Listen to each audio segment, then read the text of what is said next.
Welcome, everybody, to the Matty Ice and Marky Mark podcast. What's up? It is the Turkey Day special. Gobble, gobble, mother effers. Gobble, gobble, gobble, gamers. Thanks for tuning in to the Matty Ice and Marky Mark podcast. Today we have a fun show planned for everyone.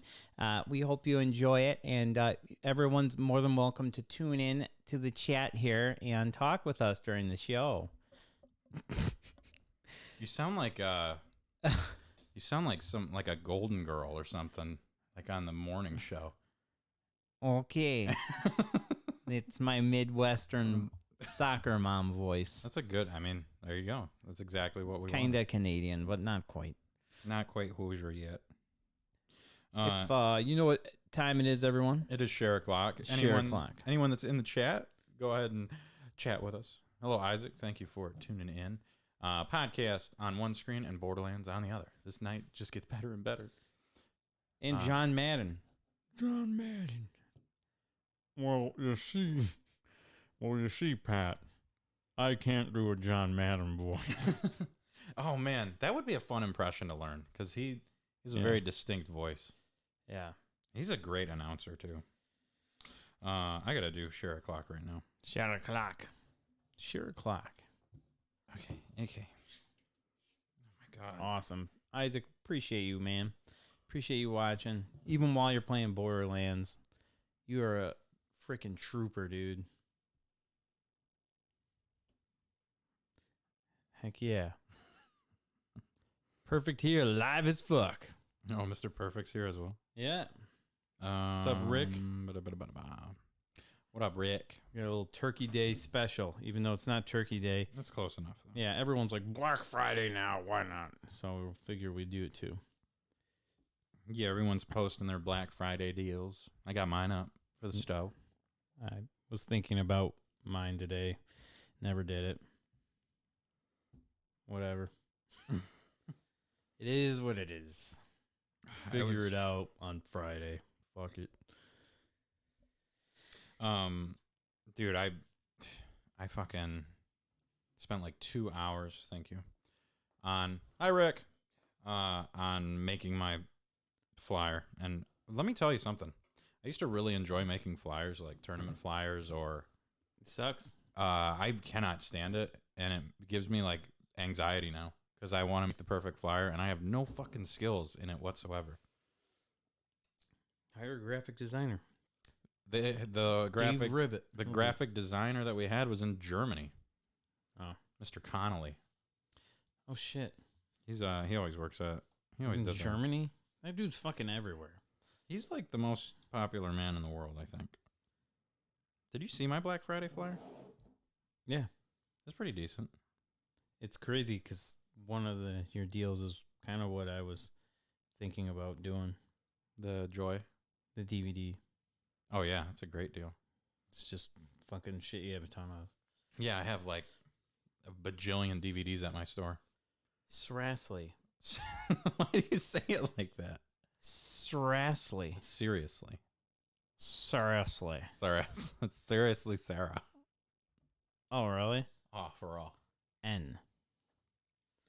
And the podcast has blessed me with a legendary rocket launcher, the Mongol. What Borderlands are you playing? You ready to start this show, by the way? chit chatting with the Chit-chatting with the viewers. Crew. It's share o'clock, by the way, if no one has shared it. Everyone has shared it.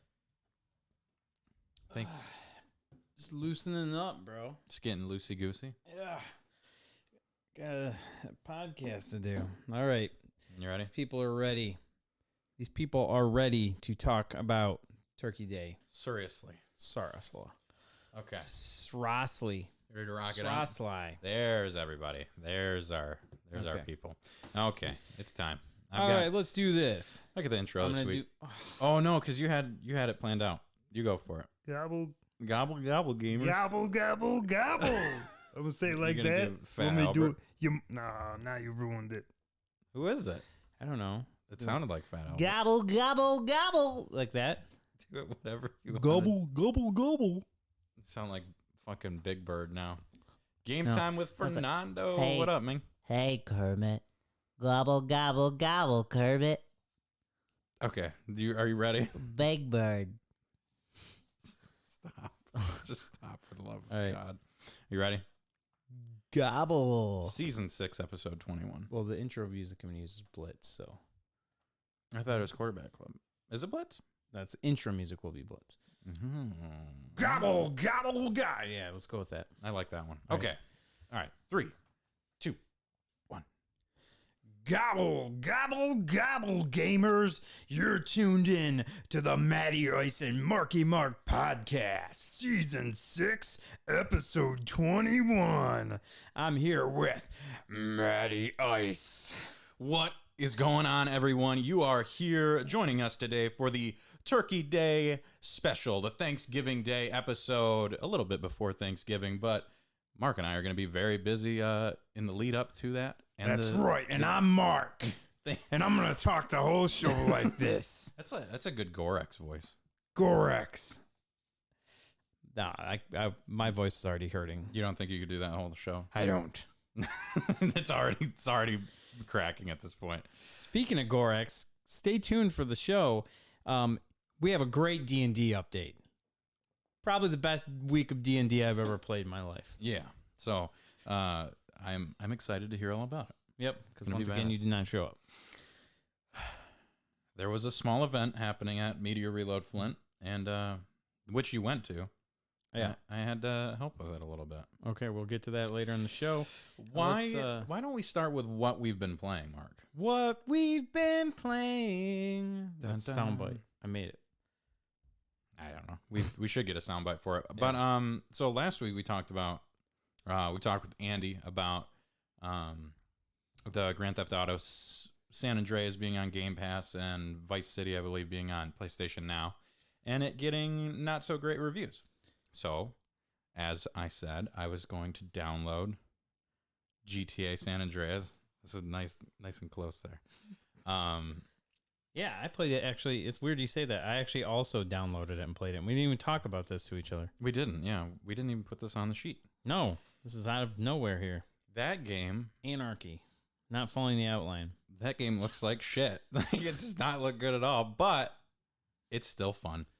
Like, I guess here's my thing is I was expecting, like, they kind of blew this thing up, like, out of proportion a little bit, I feel like. Because they already remade this game on Xbox One, kind of. They, like, re-released it. Yes. And it looks the same. Like, it does not look like they've really done anything to change it in the slightest. I feel like, until you make, like, a whole new game, there's only so much you can do to this. Well, that's kind of what I thought they were going to do. Like, if you hype up a remastered trilogy, you'd think it's going to be, like, you're going to try and run this on the Grand Theft Auto 5 engine or something similar to it, like a really nice... It looks like poo-poo platter. It is not a good, like, the cutscenes look horrible, the characters look horrible. There's this amazing, like, motion blur when you're playing it. Like, Dude, I actually like the driving. When I'm driving, I think the driving looks fine. like that crazy motion blur. Yeah, I don't, maybe that's what. I So don't know. here's the deal. Now, after I played it, and I've noticed this every time you go back to play a PS2 game or an original Xbox game, you play for about 20 minutes, and then your, like, vision and your brain, it just, like, goes back to that time, and it doesn't look crappy anymore. Yeah. It, like, you've gotten used to it, and you're like, okay, yeah, I'm playing the game. And don't get me wrong, like, I played I played a few hours of it. Like, I was still enjoying myself. I'm not saying by any means I don't like the game. It just looks bad.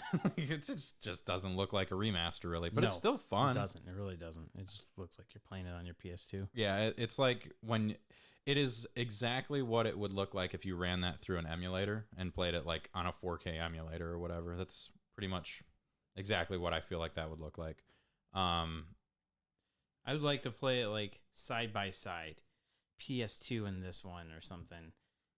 Yeah, like a PS2 with like one of those those up converter HDMI cables, like a PS2 like that. Yeah, and then this, and just see the difference. Yeah, exactly. But overall, the game's still fun. I looked up the cheat codes and it was You just went nuts. Oh, dude, just killing everybody. Nice. It was so bad.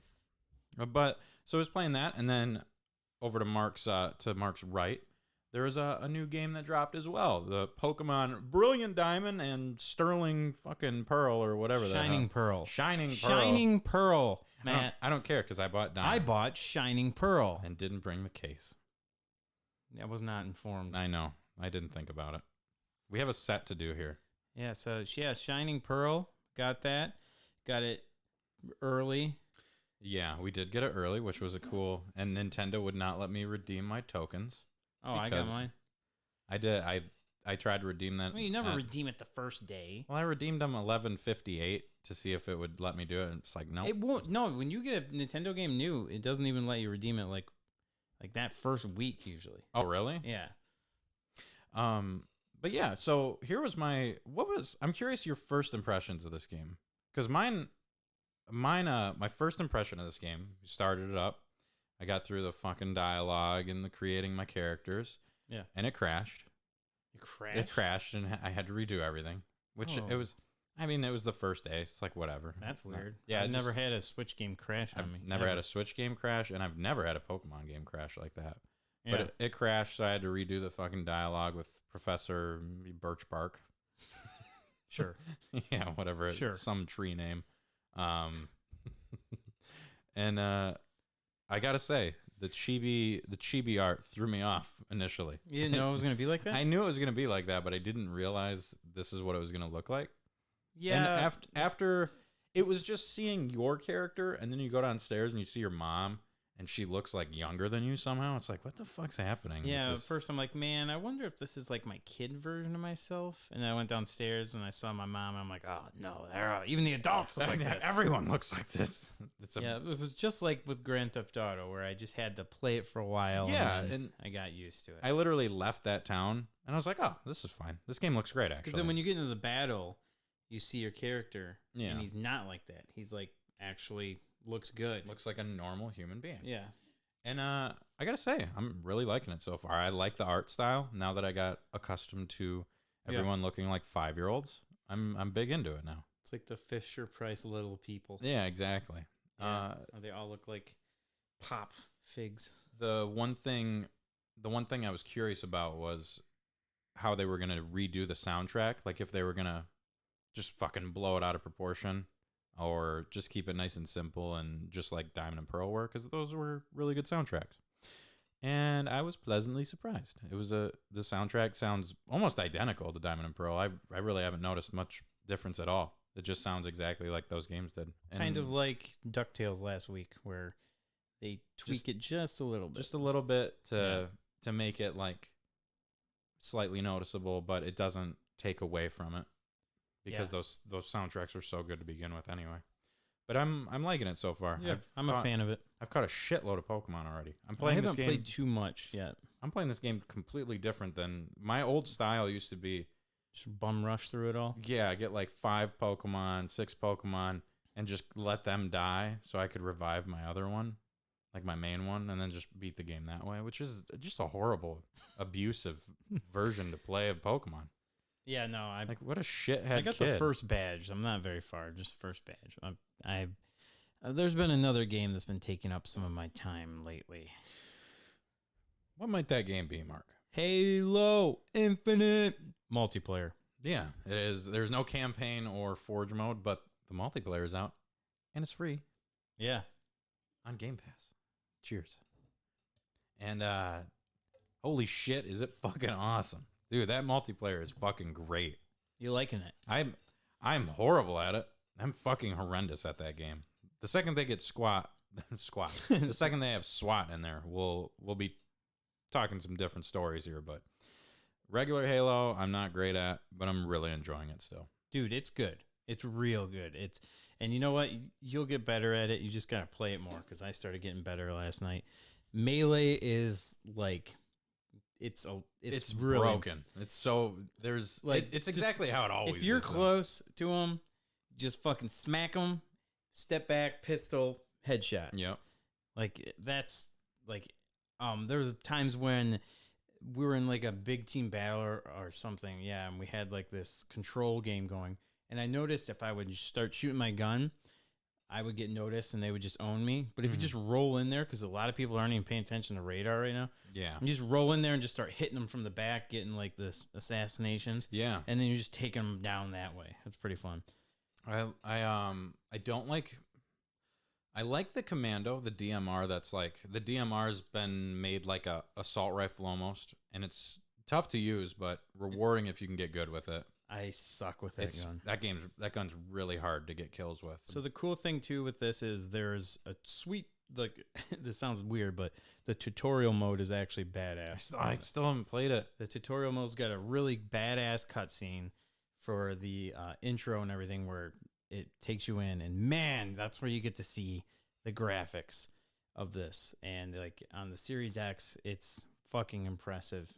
Mm-hmm. So Forza and now Halo. Hey, we got 2 games. Yeah, but yeah, man, and they are pretty games. So it's cool. You get to go through the tutorial. It trains you, shows you all this stuff, basic things.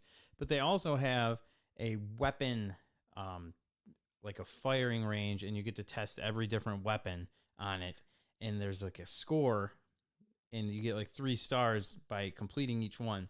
So like you have a certain set time to do it, and it's fucking awesome, man, to try out all these different new weapons that they have in the game. Okay, I have a question for you then. Yeah. What's your least favorite weapon and favorite weapon? There's so many of those new weapons I haven't even like hardly touched. My least favorite weapon is that fucking like it's like a rifle shotgun thing. It shoots like pink fucking dots in like a line, and you can shoot it vertically or sideways. Have you used it yet? Yeah. It's fucking awful. Yeah, that gun is terrible. I don't like that one. I don't understand what its purpose is, unless like you're playing SWAT and you somehow have 5 guys lined up like sideways. It's like bam, fucking headshot. Yeah, I don't know. It's awful. I'm hoping maybe there will be a game mode where it's fun, makes sense. But yeah, that one makes no sense to me. The shotgun's pretty sweet. The Bulldog. The Bulldog is fucking great. Yeah. Favorite gun for me is the fucking pistol, dude. Dude, that the pistol is insane. That pistol is fucking amazing. It's just like Halo 1 days, dude. It's so broken. Oh, I love it. That pistol rocks. But yeah, we were playing Big Team last night because I had to do it for challenges on the Battle Pass, which they've tweaked the Battle Pass, by the way. They've made it so a lot of people were complaining that it was taking forever to like level up in it. I played like 20 games and got like 3 levels or 2 levels. Like, damn. Yeah, so they added it. Every game you play, you get some stuff now. Yeah, because it was like your XP never would go up for it. It was weird. Now every game you play, it's like 50 XP you get for playing the game. So yeah, they did work on that. So they have a community and they're listening to them. Did you do any of the customization stuff yet? Yeah, to my Spartan. So Sarah in the chat said that she likes the AI personalities. Like you can have different like Cortanas, I guess you'd call them AI guys. I don't know what one it was. It's like Finn or Fett. He's fucking hilarious. You like him? Oh, he's so funny, dude. So yeah, Zach hates him. Why? Hates him so much. He's so funny. And that's totally who I rock. Oh yeah, for sure. It's like he's an asshole a little bit, but like a funny. Yeah, it's really cool, man. The customization in that game is great. Like, I'm really excited to see the like the battle pass and what they can do with it and all the different unlocks. Like I was looking through it, like the different level ups for season 1, and like the level ups right now, they're all a theme of like Flame On from like Fantastic Four or whatever. Like your guys will burst into a thing of flames, or you'll have like a helmet with flames. And I'm excited to try and unlock all those. It's cool too because I mean, it sounds at first you're like, oh man, this is what I get, like a little piece of armor. Mm-hmm. Like that's what I get for this level. When you look at games like Fortnite, which are like crazy and have all this wild shit, but I like something that's simple like that. So you see a dude that's got fucking different all these pieces of armor on and shit, and you're like, damn, that guy's he's either rich and bought all that shit, or he's put some time into this game. Yep. And I'll dump a little money into the Battle Pass. This will be the first game I bought the Battle Pass. Invest It's like some time. $8. Yeah, it lasts till May. Yeah, it's an actual like good season length. It's not like a week. Yeah, that shit just gets old like every month or every 2 months. I just don't get into that. Oh shit, Vanya, you like Halo? Hell yeah, dude. Halo's she's been playing the hell out of Halo because she was trying to get the limited edition Series X, which that thing looks fucking sweet. Right. But now it's like $2,000 online. I believe it. Insane.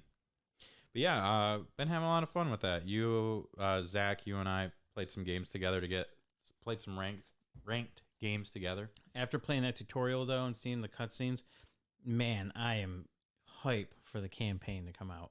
Is it more than co-op, or is it just going to be 2-player? Because if it's up to 4, it'd be really cool to play that through with you and Dylan. I can't remember. We'll see. Hopefully. I don't think co-op campaign is not going to be. Probably not. It's delayed. Co-op. Yeah, it'll be delayed. Campaign's coming out, but yeah, not the February thing is when that comes out. Which, oh man, if it's 4-player, fuck yeah. Halo 2 rocks, Eddie. Yes. But yeah, that's kind of.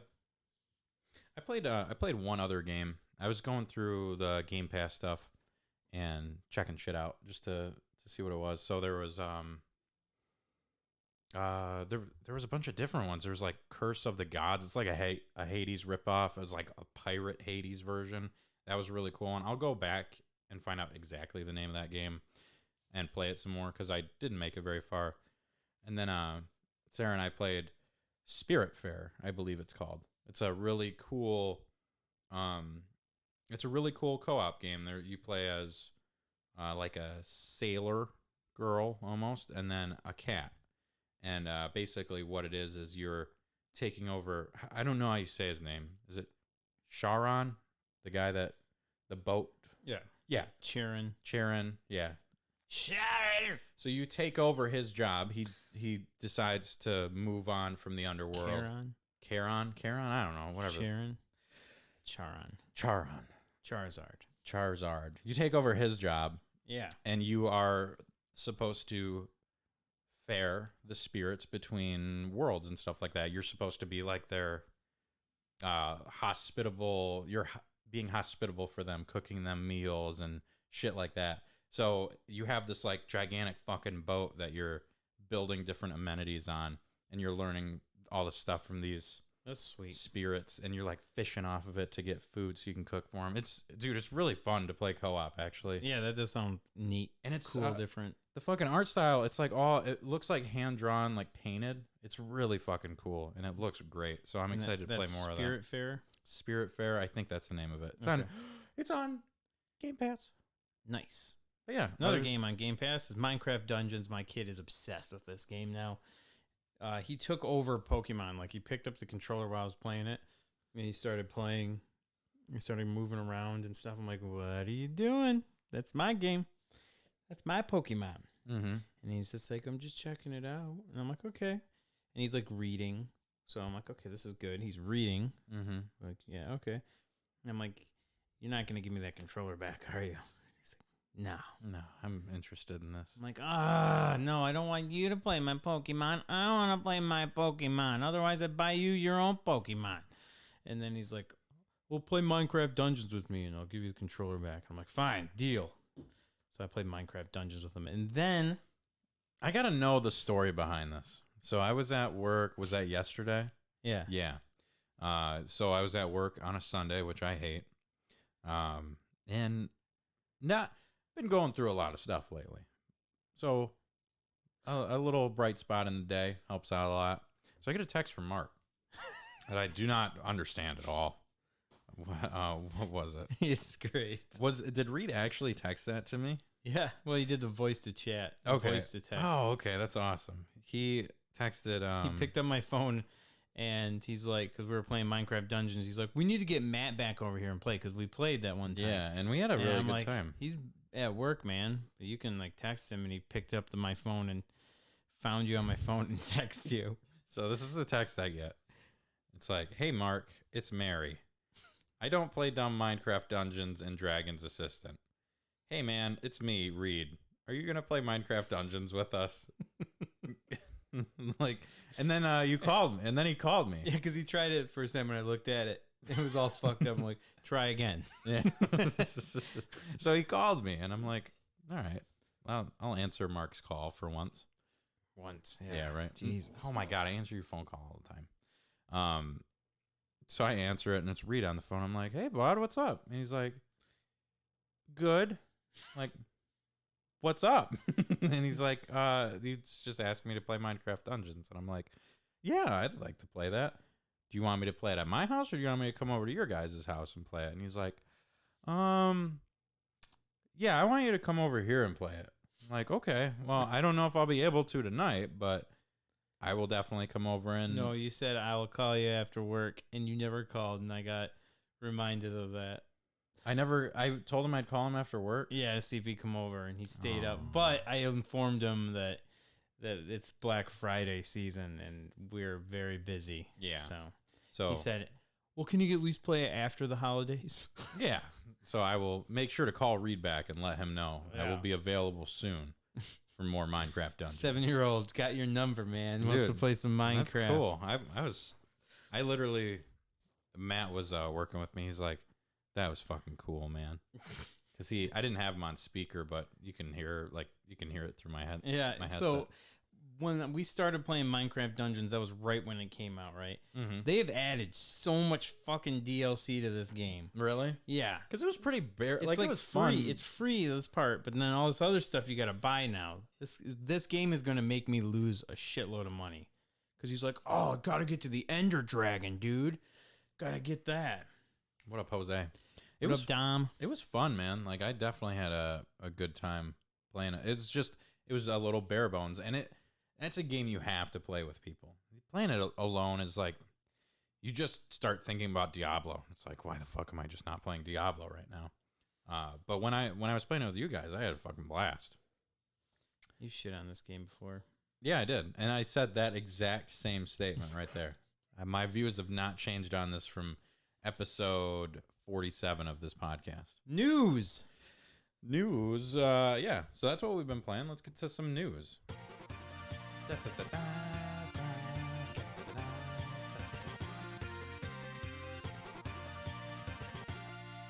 This is special Mark news.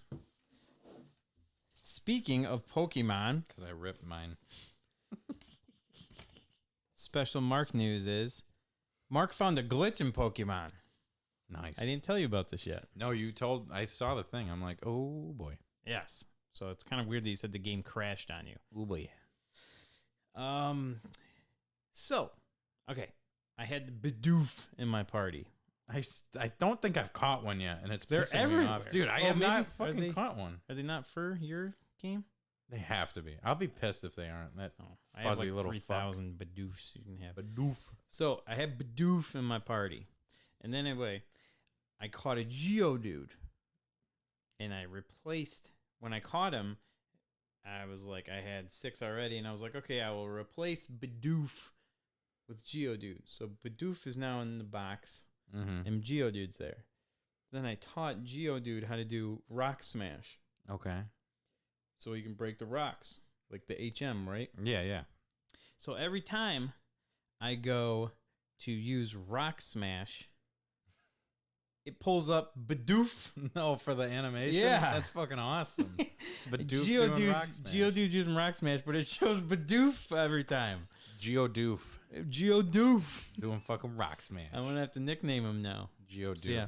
Do you play Pokemon like nicknaming your Pokemon? I do not. I can't. I don't understand why actually anyone does. don't like people that do it. Dude, Ricky, shout out to Rick. I know you listen to the show. He nicknames them, and it drives me insane. I like have a problem with people that do it. How are you ever going to learn the Pokemon's name? I know, that's the thing, is it's like, if I name my Totodile fucking butt scratch natch asshole or something. I don't know. That was off the dome like crazy. He names Jinx Nicki Minaj. That's actually really good. He's pretty clever with his nicknames. Ricky though. is. He is pretty clever with his nicknames. I think if we ever get to the point where you and I are just hanging out too much and playing games online with people, or online for the show, and we do a Pokemon playthrough, I think that's when we can do that. Yeah, that's fine. Because then we can use our creative personality. Because it's like the version of the game for the show. Yeah, exactly. Not your own personal game. Yeah. He also named Sandshrew Paul. Don't know why. Just fucking Paul. I can't. Rico cannot do nicknames except for a select few. So the only time I do nicknames is if I catch two. Like the second one, I'll throw a nickname in. Okay. Maybe. Consider it at least. Yeah, that's it. Oh, I hate that too when you use the global trade one. You get one and some asshole nicknamed him. Yeah. Ugh, throw him in the dumpster. Menage. Yeah, Ricky's so fucking. That's his thing, right there. Is that your news for the week, Mr. Mark? I mean, well, I got that big one there. Yeah. Well, we'll talk. I feel like that's more of a story, honestly. Okay. So, because I got a little bit. Man, to talk whatever about. you want to do, it's your show. Yeah, exactly. My name's first, fucker. I'm gonna run through this real quick. Holy fuck, that's a lot of news. Well, this is all the games. Jesus Christ, I fucking ripped this thing in half. Battlefield 2042 came out. Yeah. That game is the most shit on game on Steam right now. It's getting horrible reviews because it's a horrible release for that game. And I don't know if have you played a lot of Battlefield games? I always try and give them a shot, and I suck so bad at them. That's like the one night you came over and you were playing Battlefield 1. And you were just fucking going nuts. Rushing it. And I'm like... That was when I was young, though. How do you do this? How do you get a kill in Battlefield? That was when I was young. I don't have those skills anymore. I've lost all of that. If you can't tell from my Halo playing. Too many ladies. Breaking hearts. Jesus. The Battlefield 4 release. Did you remember that at all? That was the big Frostbite one, right? Yeah, it was when... This is going to be the killer of Call of Duty. And it was fucking garbage at release. It was probably one of the most broken releases I've ever seen for a game. Didn't they come out with one? Wasn't the last one they came out with? And it didn't even have their online, it was supposed to have a battle royale. Yeah, it was Battlefield 5. It's because EA fucking sucks. They are the worst. They are absolutely the worst company of all time. They don't know how to make a video game anymore. Right. But yeah, Battlefield 2042. I was watching someone play the game, and they were literally sniping people, crosshair on their head for 3 seconds, taking the shot. Nothing. The hit detection in that game is so bad. Everything's glitching. Everything's flying across. It looks just like Battlefield 4 did when it released. So it's just getting bombed by critics. So there's that. Activision Blizzard is they're still dealing with just an insane amount of shit. California is accusing them of shredding evidence in all these sexual harassment cases. Sony, Microsoft, and Nintendo have all put out press releases basically demonizing them, so to speak. That's not the word I want to use, but they're all just what you guys are doing is fucked. But they also haven't been we're not going to sell our games on our platform. So they've just been tisk, tisk. Yeah, it's come on, guys. You could do a little bit more. I like Diablo, and I like Overwatch. They didn't even put Activision's name on Call of Duty this year. For the press for it, for the release for it, you will not see it on there. It's, wow. It's legitimately not even on there. GTA Trilogy is being fixed up by the hackers for all of it. There's a huge modding, not hackers, but modding community for it. So they're going through and redoing this game the way they want it. So there's supposed to be a bunch of releases for that. And then finally, you know the company Analog, right? They made the Analog NT, which is a really nice remake Nintendo. I've heard of it, yeah. Yeah, so they're doing the Analog Pocket, which is it's a a really nice version of the Game Boy. It'll play Game Boy, Game Boy Color, Game Boy Advanced, and then they have cartridge adapters to play Neo Geo, Neo Geo Pocket, Neo Geo Pocket Color, Game Gear, and Atari Lynx. Oh, wow. And that is shipping December 13th. And that is our video game news for the week. I kind of need this still, so. But yeah, that's our video game news this week. Nothing too wild. I'd love to you just watch a whole movie. Hide that. I don't want to see your top games. I don't think you can. Well, I redid the list on the bottom there. Oh. But yeah, I think you could write a whole movie about how fucked Activision and Blizzard are right now. Yeah. It's so bad over there. Do it. Can you do it? Oh, Yeah, I just did it. No, you didn't. Mark, are you hungry? No. I had food on the way here. Well, do you want to talk about it? Yeah. Okay. Yeah. I meant, yeah. If you like to munch and to crunch and like eating out a bunch for your gastro-servitude, sit back for the feud with gentlemen so crude as that dude's face fucking food. Bam. So, Oh. what have you been eating this week, Mark? Shout out to Ricky again. He gave me some Monster Mash cereal he had. the Monster Mash. Pretty much, I've been eating a lot of cereal lately. It's weird. I had Frosted Flakes for the first time today in like 2 years. Yeah. That cereal is fucking incredible. Yeah, it is. So yeah, I've been eating like Lucky Charms, and I had Monster Mash, and what it is, it's like blueberry mixed with Frankenberry with marshmallows in it. You got a little Count Chocula thrown in there for added measure. Yeah, I don't know. Mm-hmm. Yeah.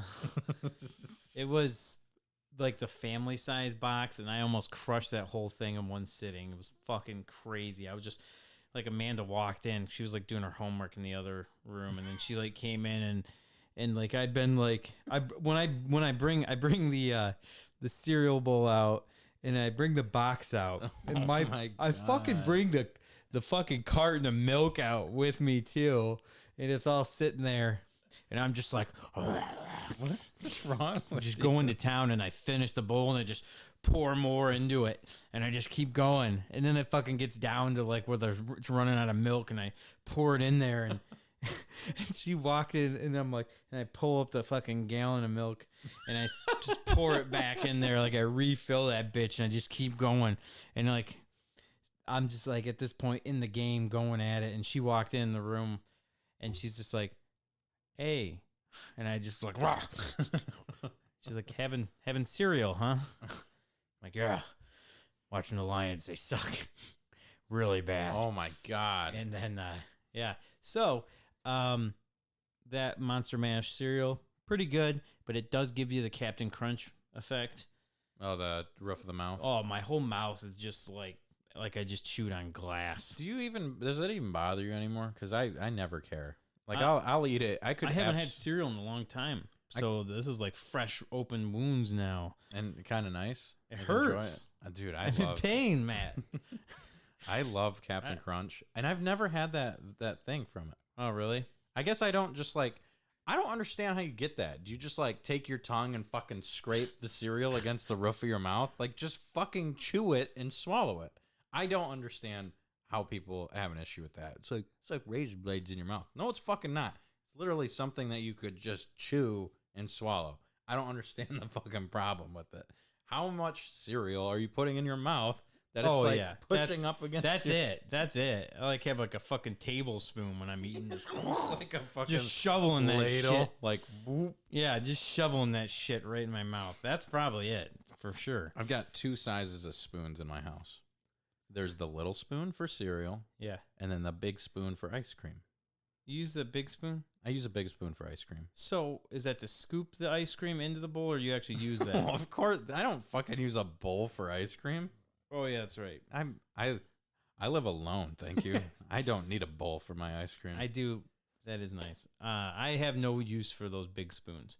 If I could remove every one of those big spoons in my house and just have a normal size spoon, I would be so happy. It sounds like your main problem is you you have a distinct use for a big spoon, and it's for eating cereal. So you can I actually use the small spoons.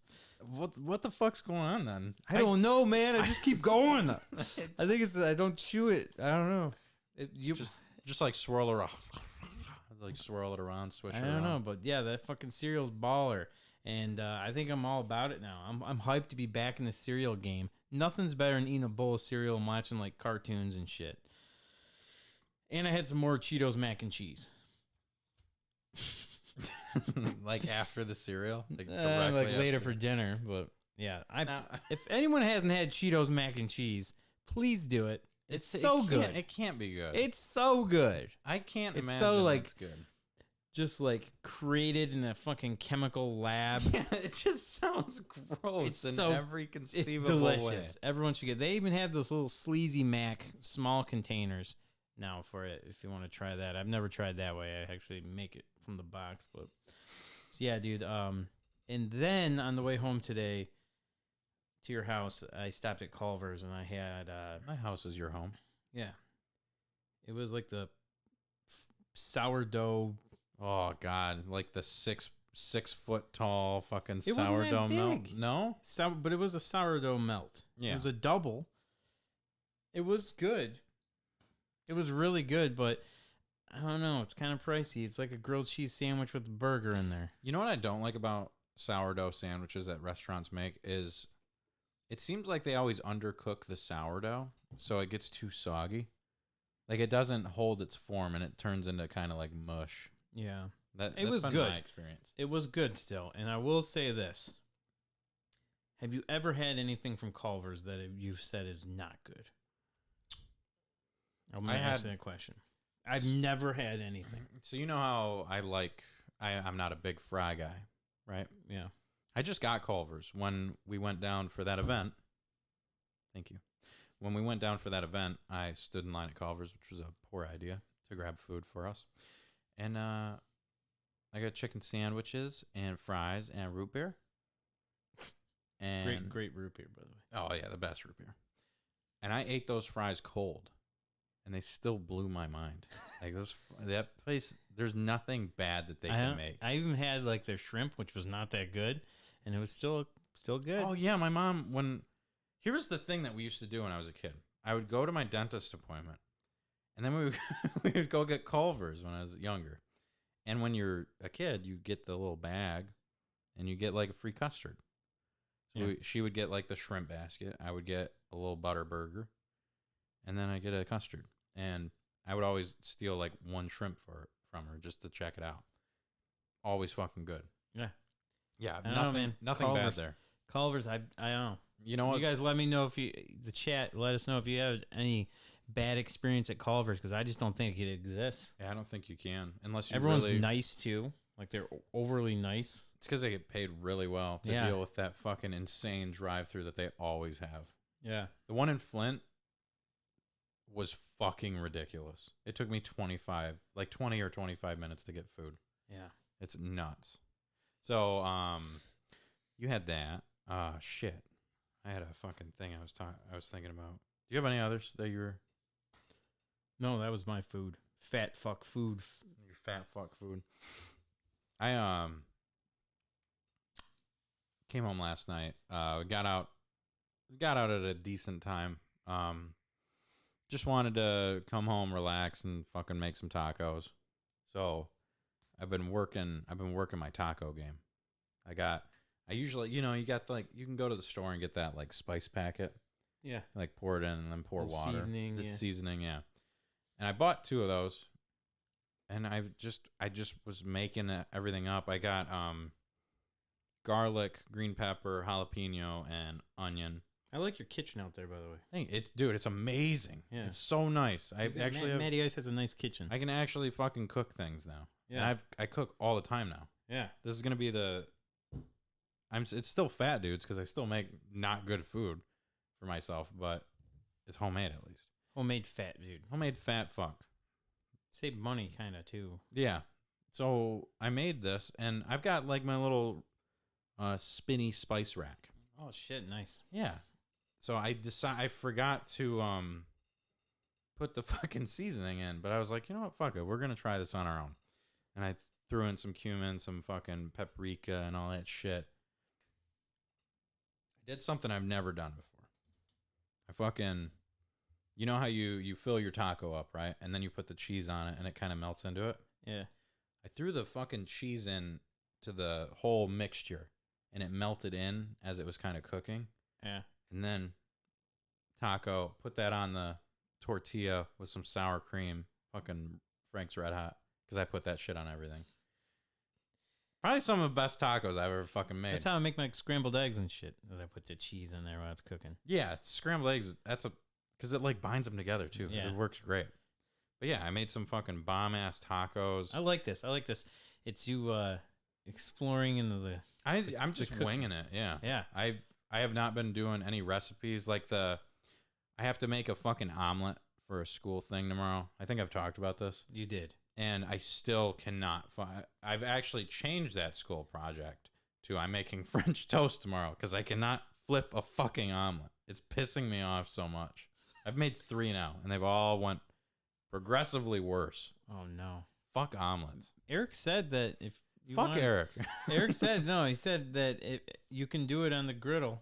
He does it on his Blackstone. I know. I got to watch. He said he'll show you how. Eric is a fucking maestro on the blacktop or whatever. the black griddle, the Blackstone. The Blackstone? Yeah, I think. The Blackstone. He's a fucking master of it. So I do need to watch him do that. Paul says to add a little turmeric next time. I love turmeric. It's like perfect coloring spice of all time. Yeah, I'll probably never use the pre-made packets anymore. It seems more fun to do the little like spice god, like sprinkle some shit in there. It's just fun. I'm excited for Thanksgiving. That's the only time of the year I cook. You go all out. Green bean casserole, boys. I can't wait to talk about our favorite and least favorite foods, which you were. Yes. Should we just roll right into it? Yeah, that's usually what we do after Fat Dudes Face Fucking Food. It's our great debate / taste test. This week's great debate.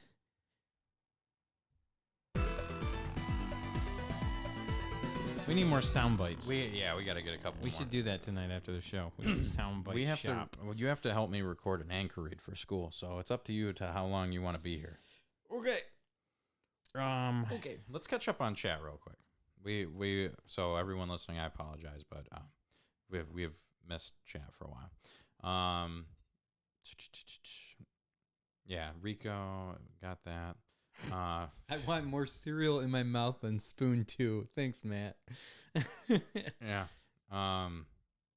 Eddie would name his Snorlax Surfaticus. I wanted to talk about this. One night after the bar, I filled a fucking pot full of Reese's cereal, poured a half gallon of milk in there, and ate that whole bitch. Now, that's the most Eddie thing of all time, by the way. That is such an Eddie thing, and still shocked that Eddie's not dead yet. I know. Yep. He eats like the healthiest person of all time, by the way. He does? Here's Eddie's thing that he eats now, because Eddie works with me. He fucking gets like a tub of like light cottage cheese, like a little fucking container of it. And every once in a while, he'll come out of the back, go into the fridge, and just eat a little spoonful. And then he goes back and fucking goes to work. That's all he fucking does. That's nuts. That's not the Eddie I know. I know. And Eddie I know would like take that cottage cheese, throw a stick of butter in there. Yeah, right? And this fucking drink that shit. His Velveeta mac and cheese was the most. What was it, like 4 sticks of butter? 4 sticks of butter. 4 sticks of butter, and that's not an over exaggeration. That is literally verbatim what Eddie said. Oh my god! This is the man that ate a Crave case in 2 days by himself, and he did almost died. Yeah, and then he ate like 2 sushi rolls, and he sat there with his eyes shut, and we were just all staring at him, watching to see if this guy was gonna fucking keel over or if he was gonna start breathing again. And then he's 2 big Bufords for lunch every day. This fucking guy. You're telling me he's just eating a spoonful of cottage cheese? Dude, I'm not fucking kidding you. That's what he does. Oh, man. Good for you, Eddie. And oh, dude, he drank a King Cobra a full King Cobra that Crave Case night. I cannot believe he did not die because I almost died from half of one of those fucking things. King Cobra. Oh. That was when I was. I told you guys. My stomach hurts just from you saying that. Just give me a malt liquor because I tried one time and you guys got me that because I had like $5 on me. You got me like 3 of them. That was one of your first nights drinking with us. Yeah, I did not drink. I'm like, let's Get him King Cobra. It's a half stick, you fucks. Okay, so not 4 sticks of butter, a half stick. I love how you said that's verbatim, word for word, what he said. That was close. What the fuck were we talking about? Love you, Eddie. All right, You're my favorite Eddie in the whole world. So yeah, we got our great debate this week, and we'll get to the taste test right after that.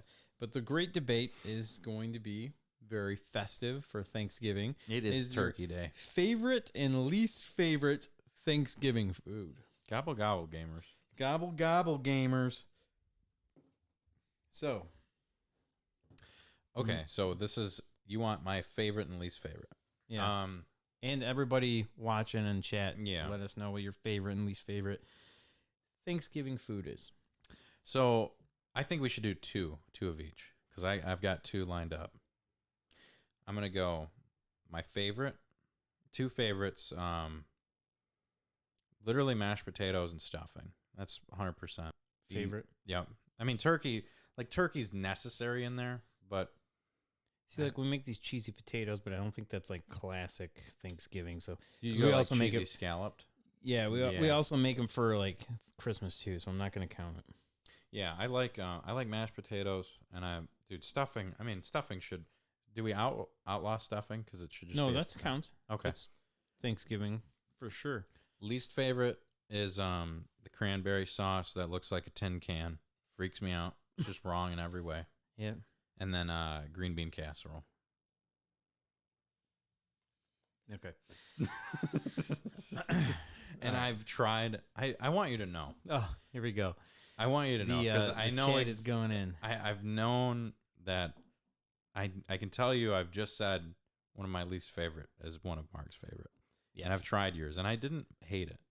But green bean casserole. I've tried. I cannot like it. And I like green beans, and I like French onions, but it's just like, oh, it just doesn't work. Well, you for don't me. like mushrooms, really. I'm not a big mushroom guy. So you use a cream of mushroom. No, So I used to not like green bean casserole when I was a kid. I was always like, nah, it's just that other stuff. But then, I don't know, when I got older, it's just that other stuff that's part of Thanksgiving. And then I had it when I was a fucking grown up, and I made it myself, and my brother Dom made it, and he makes fun of me every day. Like every time we talk about cooking, he always makes fun of me because like when we lived together, my brother and I came home and he like made it, and I'm like, oh dude, you know how to make green bean casserole? Awesome. And he always makes fun of me because it's like one of the easiest things to make. You boil green beans and you fucking put some French onion, fucking can in, and yeah, it's so easy to make. It's just why it's the one thing I make a year. and you crush it. Yeah, thank you. And then Some Hawaiian rolls. also have my wife watching over my every move to make sure I don't fuck it up. Yeah, so yeah, Dom makes fun of me because of that, but it was fucking awesome. So then, yeah, I ended up really digging it. I like it because I love cream of mushroom soup. Mm-hmm. It seems gross when you make it. Cream of mushroom soup is kind of gross looking, but it's amazing. So yeah, green bean casserole is definitely up there.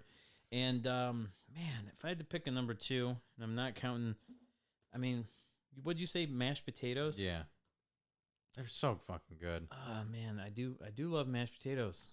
You can't count bread because Hawaiian roll would be in there too. God damn, I gotta give it to the fucking bird on this one, dog. the turkey. Yeah. Yeah, dude. How you get dark and the light and the dark meat? Like I'm not everything- racist here. I but eat 'em like both. I like white meat more. The white is white. The white is right. No, I don't fucking care. I like every part of it. I like the white meat skin. more than dark meat. I like the skin. as far as my turkey goes. Yeah. What's your least favorite though? Least favorite. Fucking sweet potatoes.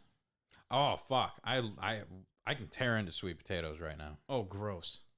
No. I'm talking. I fucking hate. Oh, I thought you meant sweet like you would potatoes. tear into them, like you just crush them right now. No. If they were here. When I worked at Gatsby's before I worked at Kroger. Oh, you sweet potato fries. I made sweet potato fries like 9 times Yeah, on the show. we did twice baked potatoes. So you would bake them and then you would bake them again, and it was this sweet potato dish in this stupid fucking, oh my god, in this stupid fucking dish that looked like a little like bowl with fucking handles. And I was the dishwasher and a prep cook there for a little bit, and they tasted gross. They had these little dumbass marshmallow fucking things on them, and they were awful to fucking clean. The shit stuck in them, and then if you sprayed it with the fucking hose, it's like right back in your fucking face. Oh my god. Fuck sweet potatoes. They're so gross. Every year I try to give it a chance. Like, if you have to put fucking marshmallows on something. Marshmallows, sugar, Yeah. you fucking some maple syrup, whatever the fuck you need to cover up this shitty vegetable. It's gross. It shouldn't even, it's a fucking yam. It's not even a potato. Stop impersonating fucking delicious potatoes, you orange fuck. Fuck sweet potatoes. Yeah, dude, I hate them. That's definitely the worst. And that's the bottom line, because Stone Cold said so. Yeah. No, so get this. I was at Meijer yesterday. We were shopping, and Amanda said, my wife Amanda, she said that her mom bought everything for Thanksgiving. It's in our fridge. She bought the stuff, which is awesome. She bought the food. We don't have to pay for it. And she brought it in. I'm like, okay, so like we got all the stuff, right? Like for all of our food. She's like, well, she didn't want green bean casserole this year. I'm like, Oh, whoa. well, that's a staple of this household, damn it. And I'm like, she's like, well, yeah, she just wanted to have turkey, stuffing, sweet potatoes. I'm like, fucking that's it. You tell me we're not having green bean casserole, but we're having this dirty ass fucking sweet potatoes. And I fucking filled the cart up, man. Cans of green beans. I'm making my own. I got all the shit for it. So yeah, green bean casserole will be happening at the Riker household this Thursday. Brother. How do you feel about corn? Is that I mean, like, is it a good side dish for you for Thanksgiving? Like, I mean, I feel like if corn is this, if you're trying to make like your table more full for like a picture, and there's like that corner of the table, there's nothing there, just throw some corn there. Yeah. Just to fill out the picture. Everyone will grab a little bit of it, Yeah. because it's just like, wow. I like corn mix. This might sound sick, but I like corn mixed in with my mashed potatoes. Yeah, of course you do that. Okay. No, I do that. Yeah. For sure. I mean, because mashed potatoes are the best. We'll go through this here. I don't know, like second, the runner up for worst. I don't know, man. Cranberry's gross. It's fucking awful. Then not even like the canned ones are gross. But like the actual cranberry, I'm not a big cranberry guy, so I think I'm gonna go with you on that too. It really doesn't matter, like in any form. It's just disgusting. But I love the way that people place it on the table. It's like they crack the unlabeled silver can, and then they got their little fucking cranberry jelly dish that they grab once a year. My father-in-law. It's just awful. My father-in-law, he loved that stuff, man. He crushed it every year. It was all just for him, and yeah. Matt Klaus, he says, I was just about to say my mom makes cheesy potatoes every holiday that rock too. We also make this awesome asparagus. Both those things are incredible. We actually make a cheesy potato every year too. I don't think we're going to make it this year. We're going to save it for Christmas, but it's fucking incredible. Nice. That would be my number one. If we were making that, that would definitely be my number one. The cheesy potato. Oh, it's so good. It's so good. Seriously says the favorites are stuffing and green bean casserole. The least favorites are cranberry and jelly and mashed potatoes. What? You're just crazy. How do you not like mashed potatoes? They're so good. How do you not? I mean, I will say that you can really fuck up mashed potatoes and make them not good, real lumpy, nasty ones. I can see that. You know, my brother uses that, like, the boxed mashed potatoes. Yeah. Those are way better than they should be. And it freaks me out. Yeah, you can definitely tell when you eat them, and you know that they're... But they're, like, too good. It's like... It freaks me out. I'll take sometimes I'll take those over lumpy. Yeah, you can't have potatoes. Yeah, You don't want lumpy tates. Paul says stuffing should be banned. I think you're the only person I've ever met in my entire life that didn't like stuffing. I've had some gross stuffing before. Anyone that doesn't buy Stouffer stuffing is like homemade stuffing is bullshit. Just don't do homemade stuffing. You're trying to be too bougie with it. Get the box of Stouffer's. No one says no to Stouffer's stuffing, and just eat it. It's amazing. Bougie stuffing. Oh, this show's fun. Yeah, I'm just a Stouffer's guy. Anyone that's like no one says no to Stouffer stuffing. Yeah, anyone's that's like, oh, we made homemade stuffing at our thing. It's like, why did you waste your time with that? Just buy a box of fucking Stouffer's. It's so good. Eddie says he hates stuffing as well. What is wrong with you? Do you not like bread? There's stuffing I've had that's not been good before. Is it Stouffer's? I don't know, Matt. Well, I don't cook. I didn't check the box. Do you make stuffing? I don't. What? I don't cook, dude. I don't know. Like, I'm the dumbest person when it comes to cooking. Well, let me ask. At your Thanksgiving, is there stuffing available? Yes. Is it Stouffer's? I don't know. I haven't seen the box. I'll tell you what I'm doing this Thursday, though. I'm going to be looking what fucking box we got. There's text Amanda right now. We got Stouffer's, right, baby? There's no other stuffing. It's just Stouffer's. That's all you need. I'm a relatively recent stuffing dressing convert. I didn't like it when I was a kid because I was stupid. Like every kid, they're like, I don't want to eat it. Like, why? Like you with everything. I like bread fried with cheese. Yeah. Isn't that? I don't know. I don't even know what stuffing is. It's just bread. It freaks me out. It's too good. And you can like mush it into like things and then mix it with other stuff. Stuffing is just perfect. So let me get, how do you feel about leftover Thanksgiving food? Amazing. Incredible. So what you do is you Incredible. get like, if you have rolls, even better. You make little sliders, or you make like turkey sandwiches, like turkey stuffing mashed potato sandwiches. Dude, Stouffer's stuffing preferred. I'm curious to see how this year goes because every year I used to get just shit-faced drunk every night. The show is now sponsored by Stouffer's. I'm fine with that. It totally is. I have sponsored them my whole life. So yeah, I would get shit-faced drunk and then just destroy like 3 plates of leftovers. And I would make so much like food that I had leftovers for weeks. And I would eat it and eat it and eat it. And then it would come down to the last remaining food that was left. And it's always turkey because there's so much bird. There's always so much. And yeah, I was like, just driest piece of turkey. And I'm hanging on to Thanksgiving. It's like probably December 15th at this point. It's like the freezer bag that you've warmed up like 18 times. Yep. I make it last though, man. That's why I love Thanksgiving. How do you like the parade? You watch the parade? No, it's so fucking dumb. You know what I do? Last year was the first year I ever watched it, and it wasn't bad. It's look, it's a fucking SpongeBob going by. Isn't that cool? I don't like parades. I think it has to be something you watch with the kid. Yeah, or if you're like 80 years old and you're like, wow, there's a flying thing going down the street. They closed off the whole intersection for this today. Whoa. You're a Grinch. No, I think parades are dumb. I've never liked them.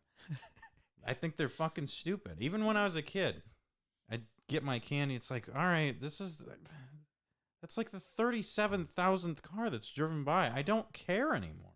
I get that. I got my beads. I got my candy. Let's go. Show them tatas for them beads, baby. Going on the wrong parades. No, I love Thanksgiving because I just get to watch. Oh God, this year's gonna be so bad. Yeah, it is. I like watch my Lions play, and so that's the thing. The big thing after the parade is we get to watch football, and that is a great part of Thanksgiving because the Lions always play, and you get 3 football games back to back to back. Yep. You get the Lions game, the Cowboys game, and whoever the fuck the NFL feels like giving you at the last game. Is it always just like well, you guys get it this year? I guess. Because it's Lions and It's Lions, Bears. Well, Lions and the Cowboys always play. Every Oh, so they just pick and choose whoever? Yeah. Okay. Yeah, there's always a game in Detroit, and there's always a game in Dallas. Well, I'm sure we're going to lose this year. We will for sure We lose. are. This is the worst football team I think I've ever seen play in my entire life. Even the 0-16 Lions looked better than this Lions team. They're just like, they started hot, and they were like, man, we lost by a kick. We lost by a kick. And now we just suck. It's just like, what the fuck are you guys doing out there? Yeah, they're not good. Anyway, I could talk about the Lions for hours. So yeah, football, fun. Football. So, I have some. Wait. We have to do the taste test. That's right. So before we get into football and me ranting, So we will be getting into football, and it's gonna be top 5 favorite football games. We're gonna rank our top 5 favorite football games without including NFL Blitz because that one's number 1. yeah, that's But we'll get to that in just a sec. We're gonna do. I'll let you guys so that way you guys can think of your top 5. I got taste tests. That comment was very Connor of me. I'm sorry. Andy is starving because he's thinking about Thanksgiving food, and Eddie does not mix his food. That's, I mean, a childish. You ever seen this? A whoozy, what's that? Is that the? Woozy was it? It's a Whoozy was it? It's a whoozy, what's it? Whoozy what's it? Yeah. You've had one? No, but I've heard of it. It's new. I've heard Whoozy what's it? I've heard of the saying. So is it like a whatchamacallit? It's got to be like the whatchamacallit's ugly sister. The Hershey company. I mean, the whatchamacallit sucks now, so maybe this is like them It's harkening back to the old days. Whoozy was it? Whoozy what's it? Candy bar named What? by Lisa M. Whoozy what's it? Whoozy what's it? There you is go. what I have a real big feeling that this is literally just a whatchamacallit. It might be a better one. It might be like a classic whatchamacallit, though. It definitely is a whatchamacallit bar. Cheers. Cheers.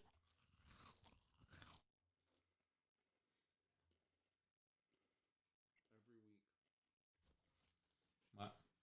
Every week you mute my mic. Yep. Our ASMR viewers tune in just for that. Yep. All one of them in Bulgaria. Oh God. I just painted a picture in my head that was not good.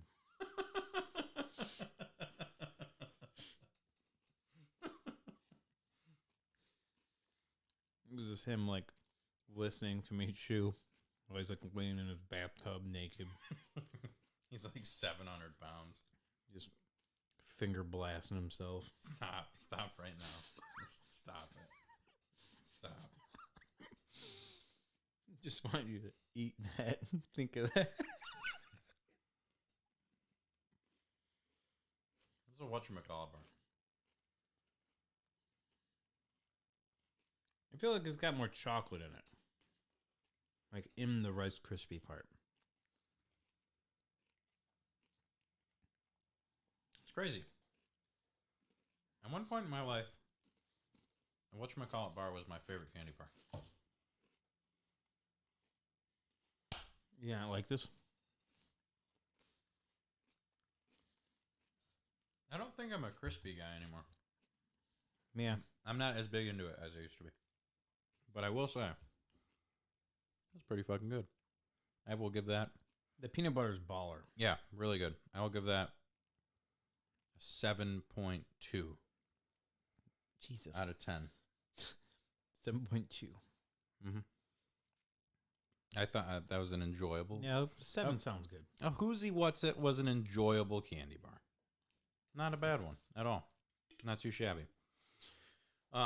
Eddie gave us his top 5 NFL thing that we will go over soon. Oh, do you have another one? I asked the guy at Ideal Party Store because I haven't been able to go to places. And this is where I'm getting all these food things from. And we fixed his GameCube before, and he's actually been a cool customer for a while. The guy who works at Ideal. Is the one on Salzburg? Over there. Yeah. Salzburg, Kosciuszko, Columbia, 22nd Street. Sure. Whatever the 15 names Whatever are. fucking street name it is this week. But he goes, I'm like, hey, man, I've gone in there before. I'm like, hey, man, hey, I will talk to the clerk and they'll be like, hey, I'm doing a taste test. You guys got anything cool in here? And they're just like, no. Can you leave? Seriously, I have nothing. But this guy was actually cool. And he came out and he's like, oh, I don't know, man. We don't really have too much. He's like, oh, you could try these. They're kind of pricey, but these pretzels are so good, they'll blow your face off, man. I'm like, that's fucking amazing. Okay. I'm like, what? They'll blow your face off? And I'm like, well, I'm buying them now just so I can mention that on the show. So here it is. Oh, these are fucking awesome. You've had them? I've had. I think I've had them before. Dots home style pretzels. Yeah, these are fucking incredible. Ready to get your face blown off. Finger blast, face blown off. It's just.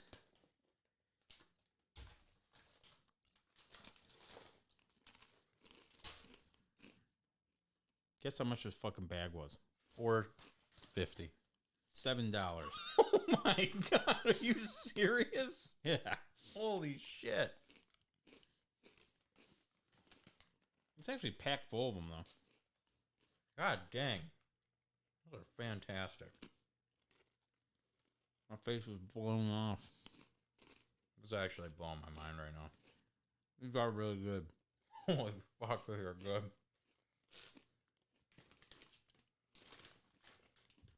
Let me read about Dot real quick here. Damn, those are good. Oh, we actually have a message from Dot. A We message. are a family-owned business as well as a proud member of the Pride of Dakota brand. With bakeries located in North Dakota, Arizona, and Kansas, we strive to grow our pretzel brand far enough so anyone who would like to enjoy them can. Well, thank you, Dot. Yeah. Those are really good. Yeah. Dots. Homemade pretzels. I'm gonna Home give style. I'm gonna give those a 9. I will also go with a 9. Yeah. I can't think of anything more that I would want out of that bag other than the price to be half of that. Yeah. Well, I mean, I bought it at a party store. So it's probably like $5 at a store, maybe. Those are really good, though. Those are fucking awesome. I don't know. One of our guys, Danny at Media Reload, bought these. They might even be this brand. Yeah. They were like Dijon mustard Yeah. pretzels, just like this. And they were like crack.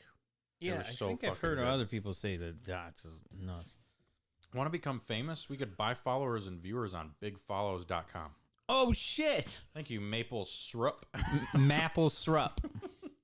Thanks, dude. Appreciate that. But yeah, 9 out of 10 on Dots Homestyle Pretzels. And we got the original seasoned pretzel twists. Those are good. Thanks for those, Mark. Thank you. Hopefully you leave them here this time. No, those ones are coming with me, that $7 bag. I am going to definitely Tiny little bag. fight you for that. All right, so Is it story time or pinball update time? it's no. Is it more? Oh, it's So what we're gonna do is we're gonna go through our football games, Yeah, and I'm that gonna will do- lead into music. okay, perfect. All right, so Oh, they were Dots. So Dots does a mustard version of this that you would fucking die for. It's so good. yeah, Dots. Thank you. All right, so top 5 football games. We're gonna start number 5. Number 5. We'll go through Eddie. And well, do you have a pen or something? I never wrote them down. I'm unprepared. there's one over there. There's a I little. just do it off my head. It's fine. Okay, number 5 for. I'm gonna say I'm thinking that goes in reverse. Number 5 for Eddie was Madden 15. What about you, Mark? Number 5 for you. I have to pee. I'll be right back. Okay. And I'm literally gonna think about it Okay. because I gotta. You forgot him. You fucking fool. Forgot what? Didn't you tell me to write him down? Yeah, but I didn't write them down. Yeah, that's fair. Well, I'll entertain the masses. So we're at 107 here. Don't hit the light switch, crazy fool. We got this Actually, you know what? giant thing here. We're gonna take a brief intermission because I want to grab a drink anyway. So, you know what? I'm gonna fucking do this little thing. You know, I'm not even going to put an intermission. You guys can look at my fancy wall. If he's peeing, I'm grabbing another beer. All right, everyone go grab a drink, grab some snacks. Go grab some Dots pretzels. I'm going to eat a few of these. I'm fucking hiding this.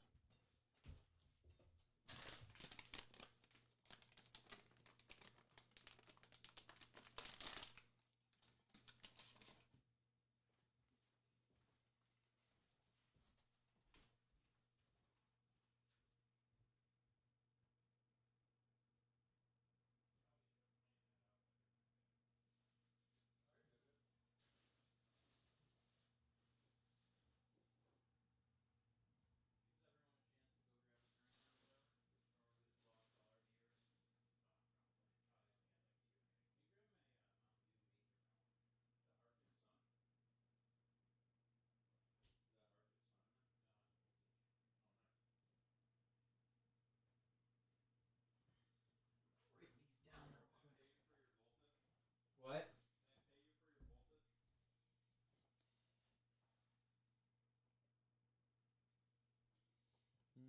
Do you have anything else to drink?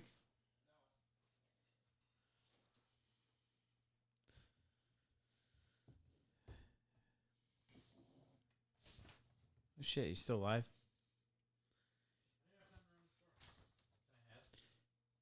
Are you muted at all? No. Oh. Motherfucker. Thank you. You don't need another fucking pot. You can drink this Bang and a fucking Mountain Dew and another Mountain Dew in one podcast? Jesus Christ. Gotta get jacked. Thanksgiving edition. Get fucking Wilford Brimley over here.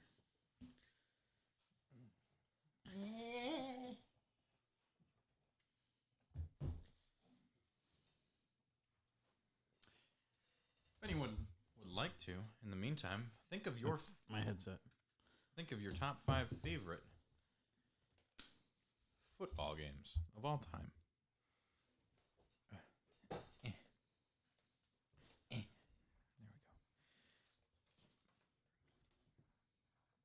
Okay. Oh, those all sounded fantastic. This is like a new voltage.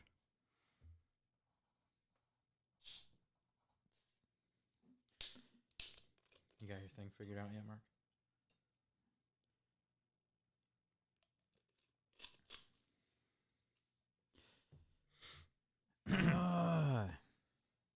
It's tough.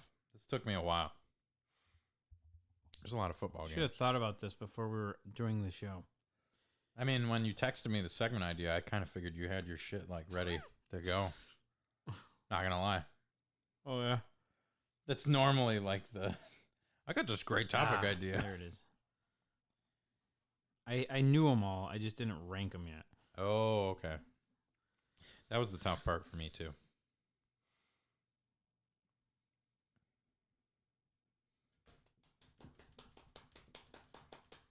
Oh yeah. Are we fucking ready to go here? Jesus. Yeah, dog. Okay, number Eddie's back. Wait. You have to count us. Don't look at my page. I'm not looking at your page. Right. Number 5. Eddie has Madden 15. You know the timestamp to come back in. Yeah, we're fine. What okay, did let me do it again now. Okay. Number 5. Eddie has Madden 15. What about you, Mark? Oh man, Madden 15, huh? Wonder why that one was stood out.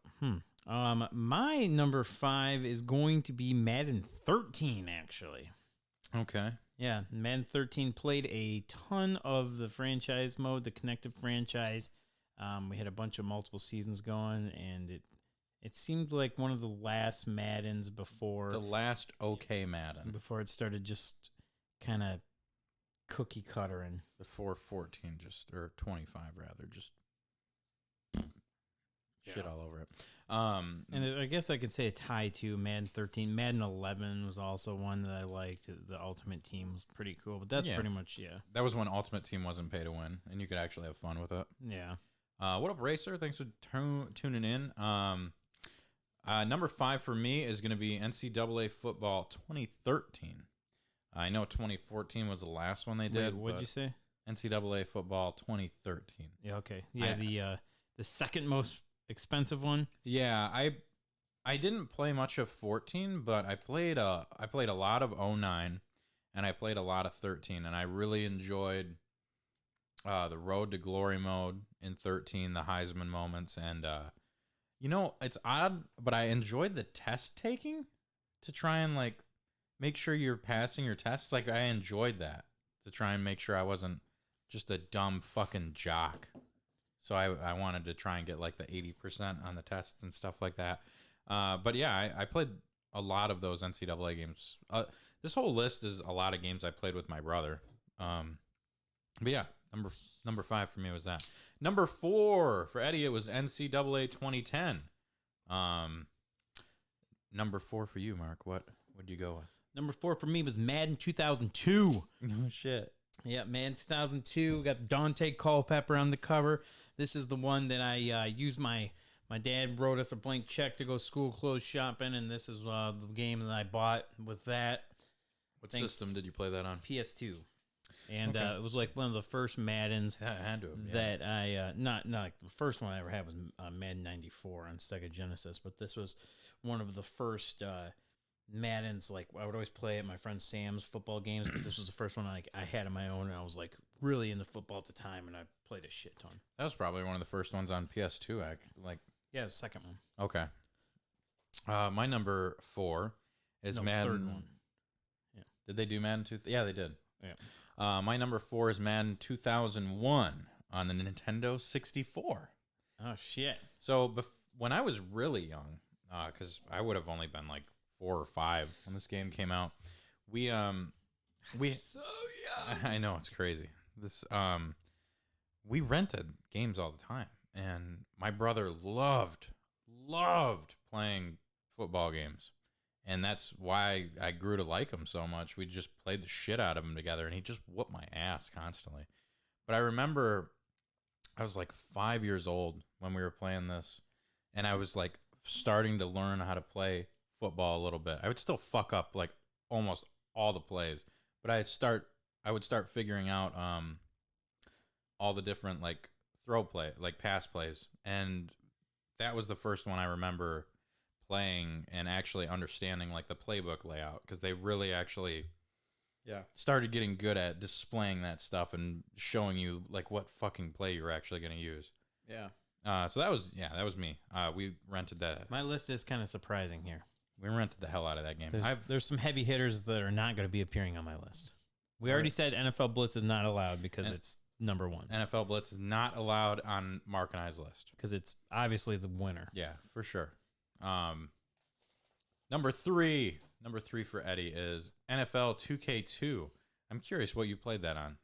It's fucking 2K made some fantastic football games. So 2K is NFL 2Ks are awesome, and that is one that's surprisingly not on my list. Wow. Those games are awesome, but they just didn't make it for me. I played at a friend's house and stuff, but yeah. Mine, number 3, NCAA Football 2003. 2003, okay. Carson Palmer on the cover. Oh, shit. I played the fucking shit out of this game. Wow, Probably Carson Palmer. Probably one of the games that I played the most seasons in. Like, I had players that were, like, 10 years deep and shit. Holy shit. There were, like, so many different made-up ones. And, yeah, I like, played the hell out of that game. It's one of those games that I was surprised the disc is still working because of how much I played it. Was that when you could transfer your NCAA? Yeah. That was probably one of the first years. That's what we did with because Sam had Madden in 2003 and I had NCAA, so I would play our guys and then I'd transfer it to his game, and then it's so fucking cool. I would see how my players, like who got drafted to what. That's what we used to do. Is we would do that and then draft them, and kind of like we would sometimes sim seasons to see like what they would do if they would go anywhere. Because I made all of our friend group and stuff. And, like, I got drafted to the Raiders. So it's kind of fucking awesome. Yeah. So that was your number 3. My number 3 is Tecmo Super Bowl 2 Special Edition on the Super Nintendo. And I played Tecmo Bowl when I was younger. I got excuse me. I got Tecmo. I had Tecmo Bowl or Tecmo Super Bowl on my NES when my dad got it for me. And when I started working at 1UP, you brought Jason on board, introduced me to him, and in the wintertime, I would go hang out with him all the time, playing fucking Tecmo Bowl or whatever. And he is a huge Tecmo Bowl fan. He has every single one of them fucking boxed. And I've never played the Super Nintendo ones. So one night we went through and did a best 2 out of 3 on each game. We did 2 out of 3 on Tecmo Super Bowl on the Super Nintendo, then Tecmo Super Bowl 2, and then 3. And out of all of them, the first one's amazing. But the second one, it's one of the rarest football games of all time now because they only made like 50,000 of it. And it's so weird. It's like it's the perfect remake of Tecmo Super Bowl on the Nintendo. It looks amazing and all the plays feel amazing. But for some reason, the third one just didn't really do it for me when we went to that. They added some cool stuff with it, but it was like 2 was simple enough and perfect enough that it stuck with me. And I look for that game all the time because it's the one football game I don't own on my list that I want to get. So Tecmo Super Bowl 2 Special Edition. Another shocker. No Tecmo Super Bowl, no Tecmo Bowl games on my list. I don't know what it is. The side-by-side football style, this is just not for me. I've never really been a big fan of it. Have you played a lot of them? Yeah. NCAA football, the original NCAA football is that way, and I actually like that one a lot. Played that one a lot. Was that Bill Walsh? No, it's just called NCAA football on Super Nintendo. I was looking up when you sent me this topic, I looked up like just some lists from other people just to see what like everyone's Sega Genesis and like Super Nintendo picks and stuff like that. And Bill Walsh kept popping up as like the best one of all time. Yeah, we have tons of those. I've never played it, and it's like I never have either. Who knows? Maybe that could be the best. I want to go. I need to go buy a fucking copy of it. All right, let's try some Bill Walsh, baby. Yeah. Number 2 for Mr. Switek is Tecmo Bowl or Tecmo Super Bowl on NES, probably. Number 2 for you. What do you go with? Number 2 for me is sitting right here on the table. NFL Fever 2003. Nice. I've never played one of these, by the way. NFL Fever is fantastic. At this point in time, I had just had enough of EA Sports. I was sick of them. I was sick of Madden. Some shit happened in the game where I got fucked over on too many plays.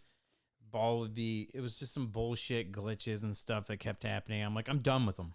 Yeah. So I was like, I'm going to NFL Fever. I got the Xbox, and I just loved the way it felt, the way it played, the way your quarterback would hold the ball. It looked fucking crisp, nice, and it's a shame that EA ended up getting the NFL license because I was all on board with being NFL Fever from here on out. Yeah. Like, if that wouldn't have happened, I'd still be playing NFL Fever. Who did the Fever games? Microsoft. Oh, that was Microsoft's brand. Like, that was their fucking game. Yep. Wow. Yeah. Number 2 for me is also, we played it when I was younger, and then as I've gotten older, I've came back to it, and I've talked with you about it a lot, actually. ESPN NFL 2K5.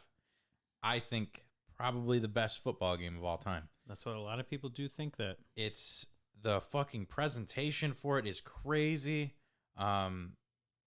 It just they have the whole halftime show and the intro to each game. They put so much detail in it. I remember doing seasons of it because we had it on PS2. I would remember doing seasons of it, and each you'd finish your game and advance to the next week, and it would show you fucking highlight clips from the computer-generated games that week. Just the most like detailed game ever. And the one thing I don't like about Madden games now is everything's like animation-based. It's not like a physics football game. It's not like how, because I remember reading about those a little bit. It's not how the Fever games were. It's not really how even Blitz was more physics based than anything.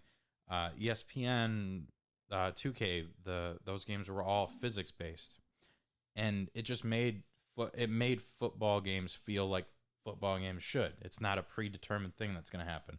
a fumble is not just going to happen because the computer was like, yeah, fuck it. Like, it actually felt a lot more realistic. And it's definitely aged a little bit. I mean, it's from 2004, but God, it's still, like, we played it on my PS. Game. We played it on a PS2 emulator, and I don't think you were super into it because I was whooping your ass at it. Yeah, I suck at that game. But fuck, man, that game's so good. So that was my number 2 is ESPN NFL 2K5.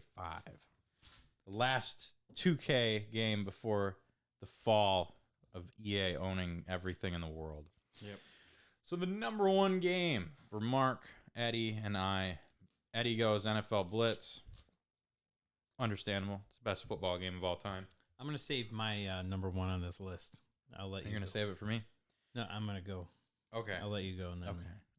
My number 1 game, my number 1 football game of all time. That's not NFL Blitz. That's not NFL Blitz because that's not fair because it's so good. Is Madden 2009. And I know it's not the best Madden, more than likely. I figured. Yeah, I remember. I knew this was going to be on your list. And because I've talked about it all the time. I played so many hours of this with Chris. And I played so many seasons of it. And I made my create a character in it and played hours and hours. Just different. You could do fucking wide receiver, like create a character wide receiver. And that was when create a character was actually create a character. And you would only play your fucking snaps. Like you would play snaps where you would block. Like I always went with running back for some reason. I always wanted to play that when I was in school, and I wanted to play it on Madden. So you would run plays where you were just blocking, not doing shit. And it just was super interesting to me because they put that much time. Like you weren't just simming through every little tiny thing. You were actually playing the game. And I spent so much time on all those just my character moments playing through it. All right. And I had Brett Favre on the cover, who's one of my favorite athletes of all fucking time. The gunslinger. I bought that game and it froze and I had to return it. That fucking sucks because I did love that game. Game's But great. Yeah, the second copy I got was fine. But Your number one number game, one. NFL head coach. I'm just kidding. Yeah, I was like, wow, really? That game's fantastic when you're on Adderall, though. But no, my number 1 game. It's got to be a Madden game. I'm gonna take a guess. That's not number 1 football game. Is not Blitz. I am gonna guess. Oh no, I know exactly what it is. I think I have it. Hanging up right there, actually, or pretty close to it. What is it, Mark? You tell me. It's NFL Quarterback Club 96. Oh, it's 96 for Sega okay. Genesis, baby. Holy shit! Really? Yeah. Wow. Why, you might ask? Because Jason always pisses me off. He's like, that game fucking sucks. They all suck on Genesis. They all suck. And if it's not Tecmo Bowl, it sucks. That's kind of why he's actually made me not like Tecmo Bowl a little bit because It's of that. a shame. But it was my first football game that got me into football. So I used to go to Sam's house and play it. And like I had no idea what was going on because I didn't understand football then. 96. So I would have been like 9 years old. Mm-hmm. You were -1. Yep. Yeah. So, yeah. And I don't know. It was just Sam was showing me what to do. He's like, okay, you're going to play, because it was 2-player. Like, you could play 2-player on the same team. And Awesome. Sam was like, okay, you're going to go out and I'm going to throw the ball at you and you got to press Y right when, like, run to the spot on the field and then, like, press C or something. I don't know what the button was. But yeah, you got to press the button and then you'll catch the ball. And it was, like, so fucking hard to do. Like, if we tried doing it right now, it'd probably be so hard. Oh, yeah, it would be terrible. But, like, we got that shit down as kids. And it was, like, the craziest shit in the world. And that is going to lead us into our video game music. Yeah, I need to look this up real quick. So it is the intro music for NFL Quarterback Club 96. I apologize, I didn't send you the links. No, that's okay. Friend. You said the intro music. Do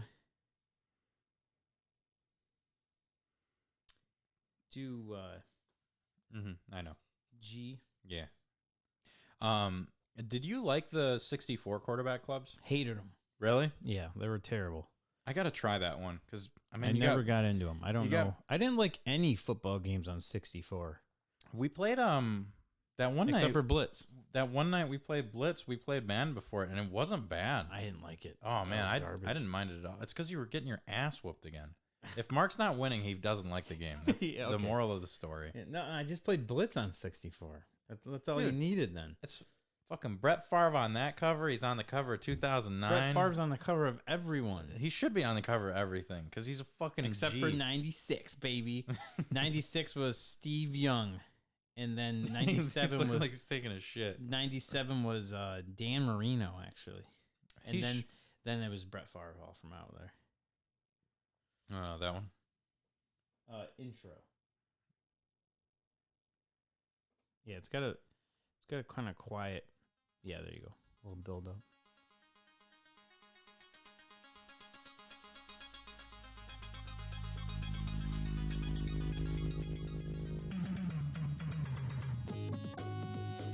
Oh yeah.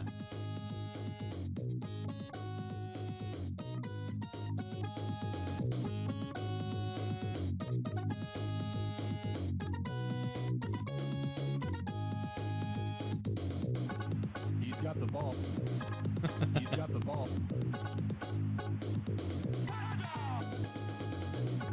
He's got the ball. He's got the ball.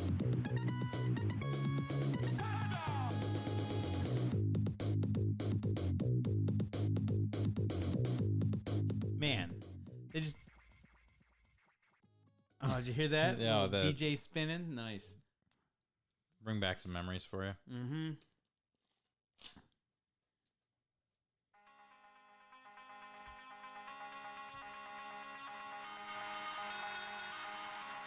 That's wild in the headphones.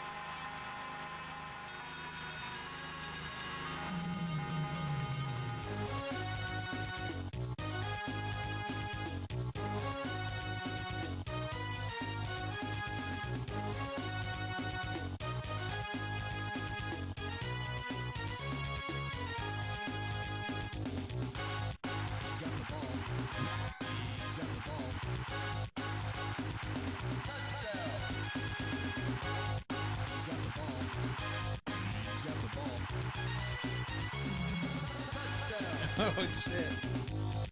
Oh shit, let me hear this. What the fuck? Got some sirens? Oh man. Yeah, dude, That just fucking fucked your ears up, dude, too? that shit was fucking lit. That Right? fucking second version was so good. Dude, the first version's good, but man, the second version, You- Super Nintendo does it again. He's got the ball. He's got the ball. Yeah, that second version was crazy. The first version's good too. No, it is the perfect one to start out with, and then that second version is the creme de la creme. Yeah, Like, Super Nintendo does it again. I actually had that game on Game Boy, and there's not like Oh, there there's is, but it doesn't. It's nothing. it's like, nothing. It's not like a little doop doop doop doop doop doop doop, like something like that. But yeah, that yeah. shit between, if you guys had headphones on for that was one of the wildest songs to ever hear on headphones, because Yeah. it was like the Super Nintendo didn't do much stereo like that. Like everything was still mono. Like they did some stereo, but that was like boop, boop, boop, boop, boop, boop, boop, fucking bouncing left and right like crazy. so good. That's such Wow. a good jam. Did for- you know that Super Nintendo version was going to be like that? Yeah, it used to be our tester game. Oh yeah. Yeah, it was our tester game for our Super Nintendo systems. You guys and every didn't- time it came on, I would just blast that music. Yeah, I actually remember that. Yeah, I would just blast that music in the store. He's got the ball. Touchdown! touchdown. Yeah. So yeah, great game. I don't think that's even debatable. The second version is just It is good. far superior. And Yep. the first version sounds fucking cool, but man, Yep. Super Nintendo did its thing.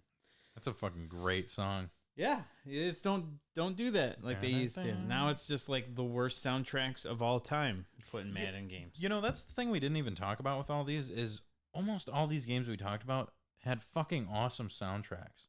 Like they had amazing soundtracks for half these, like, Until later. yeah, like Madden, I would say like Madden 13 or Madden 25 probably is where they started mailing it in on the soundtracks.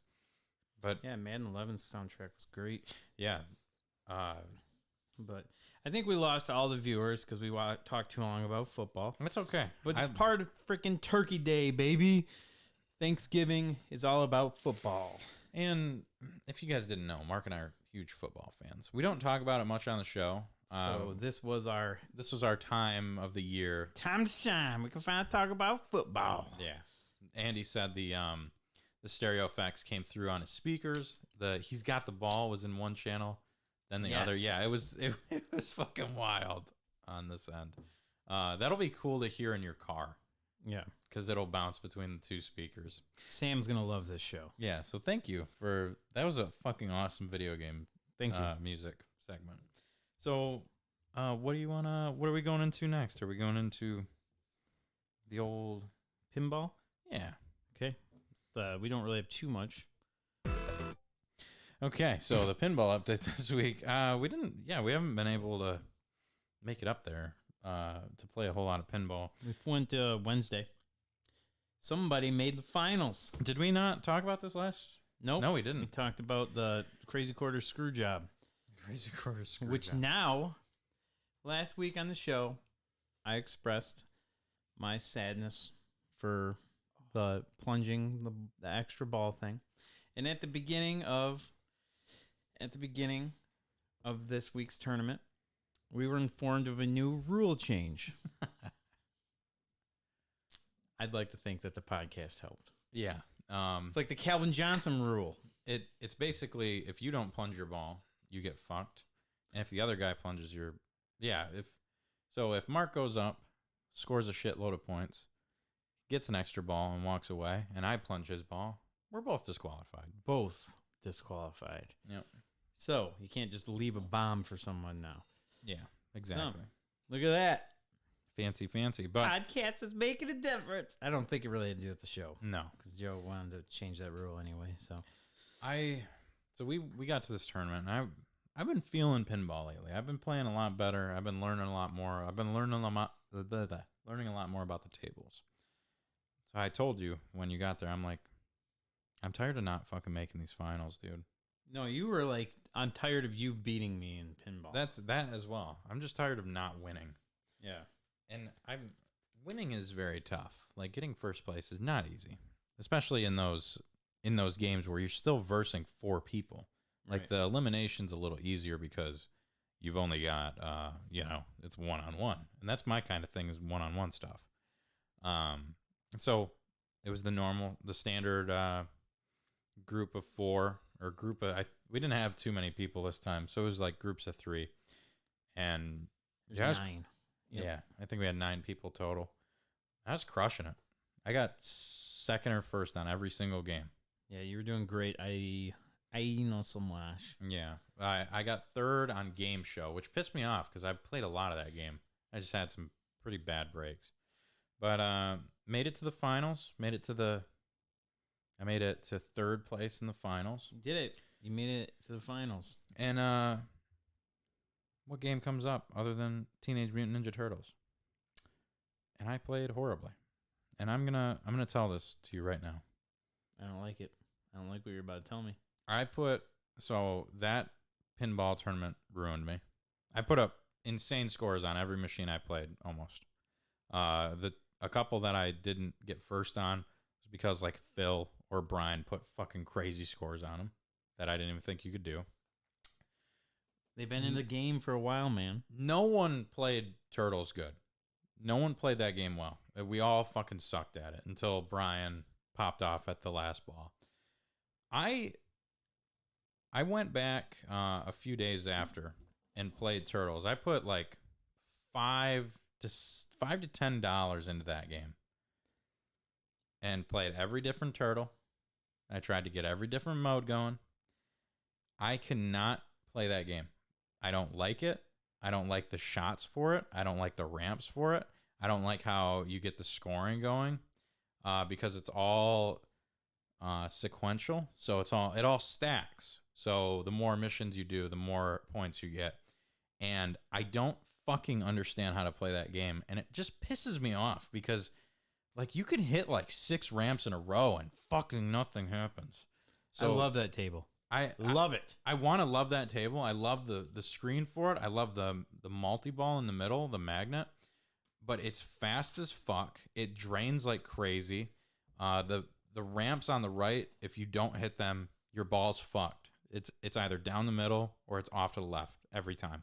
So I've just given up on trying to learn that game. I'll never learn it, and I'll never like it. Just hit the ball, man. Just keep it rolling. Keep the ball alive. I Keep fucking going. can't, because that game is faster than Led Zeppelin. I don't understand how that game is that fucking fast. I'm better at Turtles than Led Zeppelin. I cannot. I play fucking crazy good at Led Zeppelin now, and that's the fastest machine I've ever played. And Turtles is just like I can't score. I want Turtles. I want a Turtles machine. I can't score over 2 mil on that stupid fucking cabinet. Oh, really? I fucking hate Turtles. I love it. I'm sorry. If Joe gets rid of that, it'll be the greatest day of Oh my my life. God! Don't even say that. I will cry so much. I'm sorry. Get rid of that fucking machine. Keep it forever. Get Jurassic Park. No, Turtles. Way fucking cooler. No. Yeah, Turtles killed. Jurassic Park's boring. Turtles killed my fucking hopes and dreams. Turtles is fun and exciting. No, it's not. No, it's not. Yes, it is. It's awful. It's fun. You know what? Like the crazy pizza thing, you gotta tap the button a bunch of times. Yeah, And if multi balls, just madness coming in. You just You know what happened to me? it's a good casual pinball table. That Pizza Power multi-ball, I kept hitting it into the van, and it kept fucking spinning my locked ball out. So I couldn't lock multiple balls. I was so fucking mad. Because I that know. shot's so fucking hard to hit. For that arcade to get rid of that, it would be a horrible, horrible mistake, because that is such a good table for people that don't know pinball to play. Honestly, and then they get that multi-ball and their mind's blown. Honestly, just get rid of that table. You don't even have to replace it with anything. You probably make more money. Yeah, okay. Fuck that game. Okay, so that's your pinball update. Matt hates Turtles. I want to like it, but God, I fucking hate that game. All right, I have to talk about D&D. Okay. I don't some buttons. Oh, you want the... I don't do You want the the harp? buttons. No. D&D update.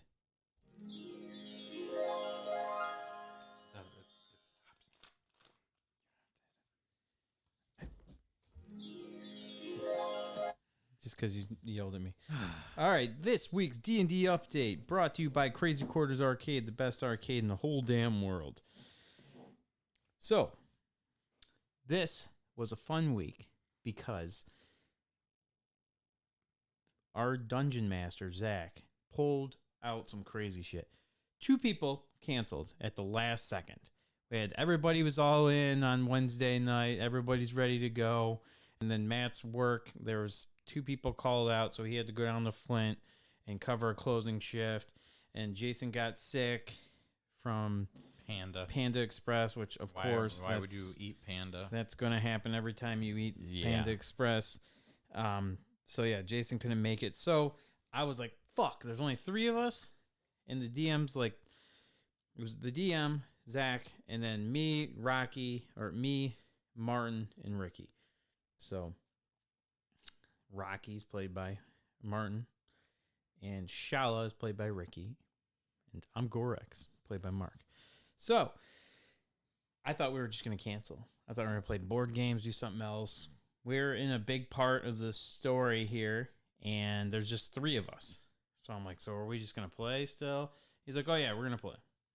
He's going to stay with it.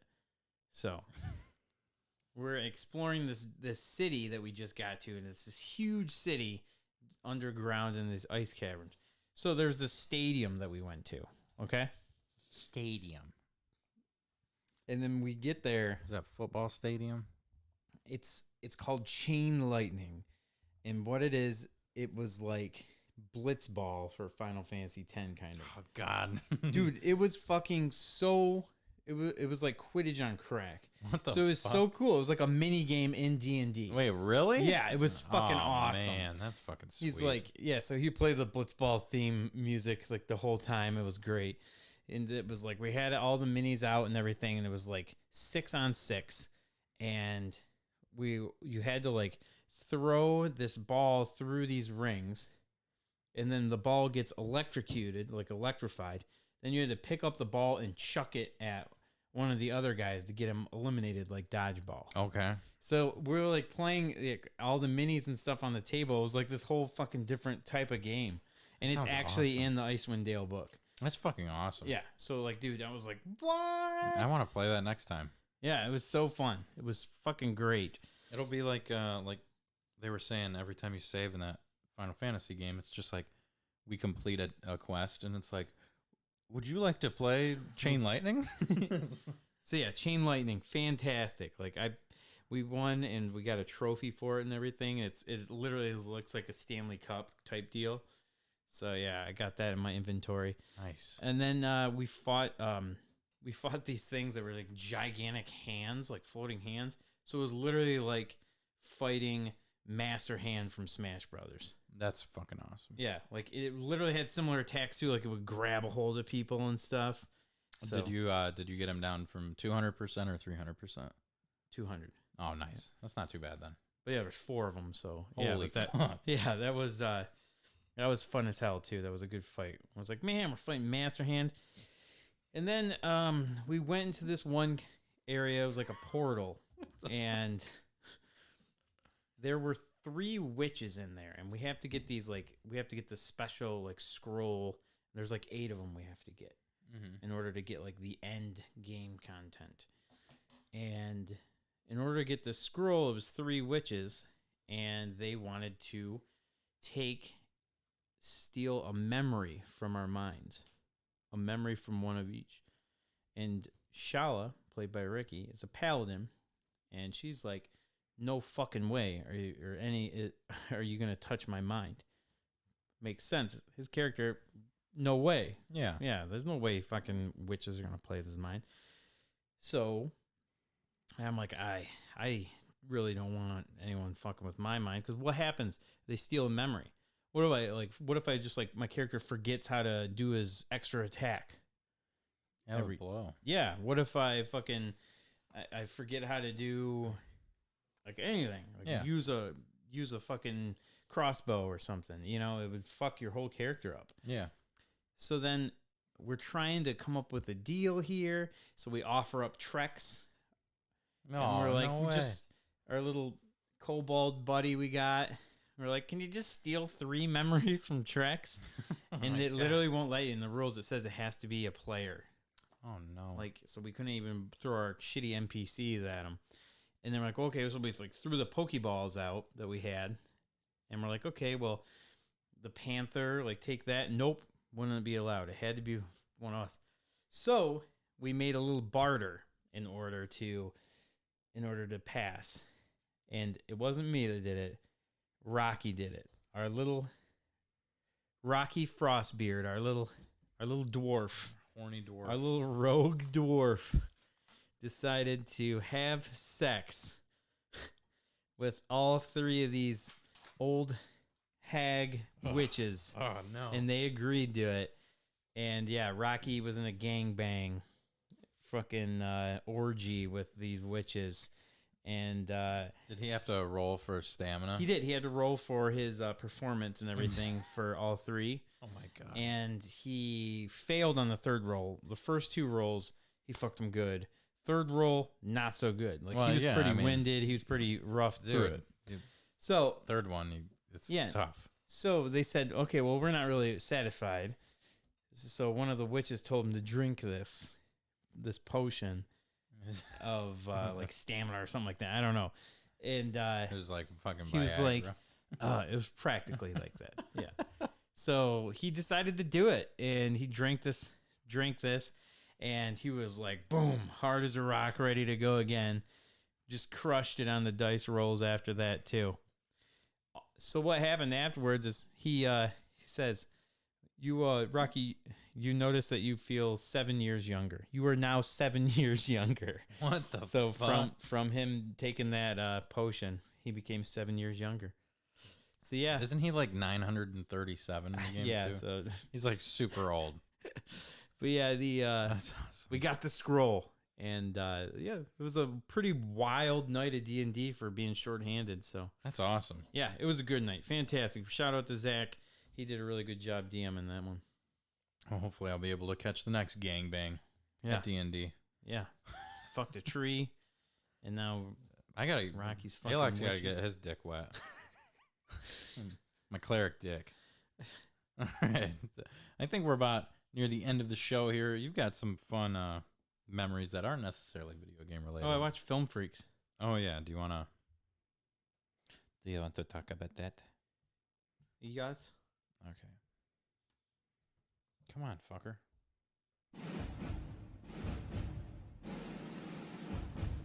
Yeah, it's pretty bad.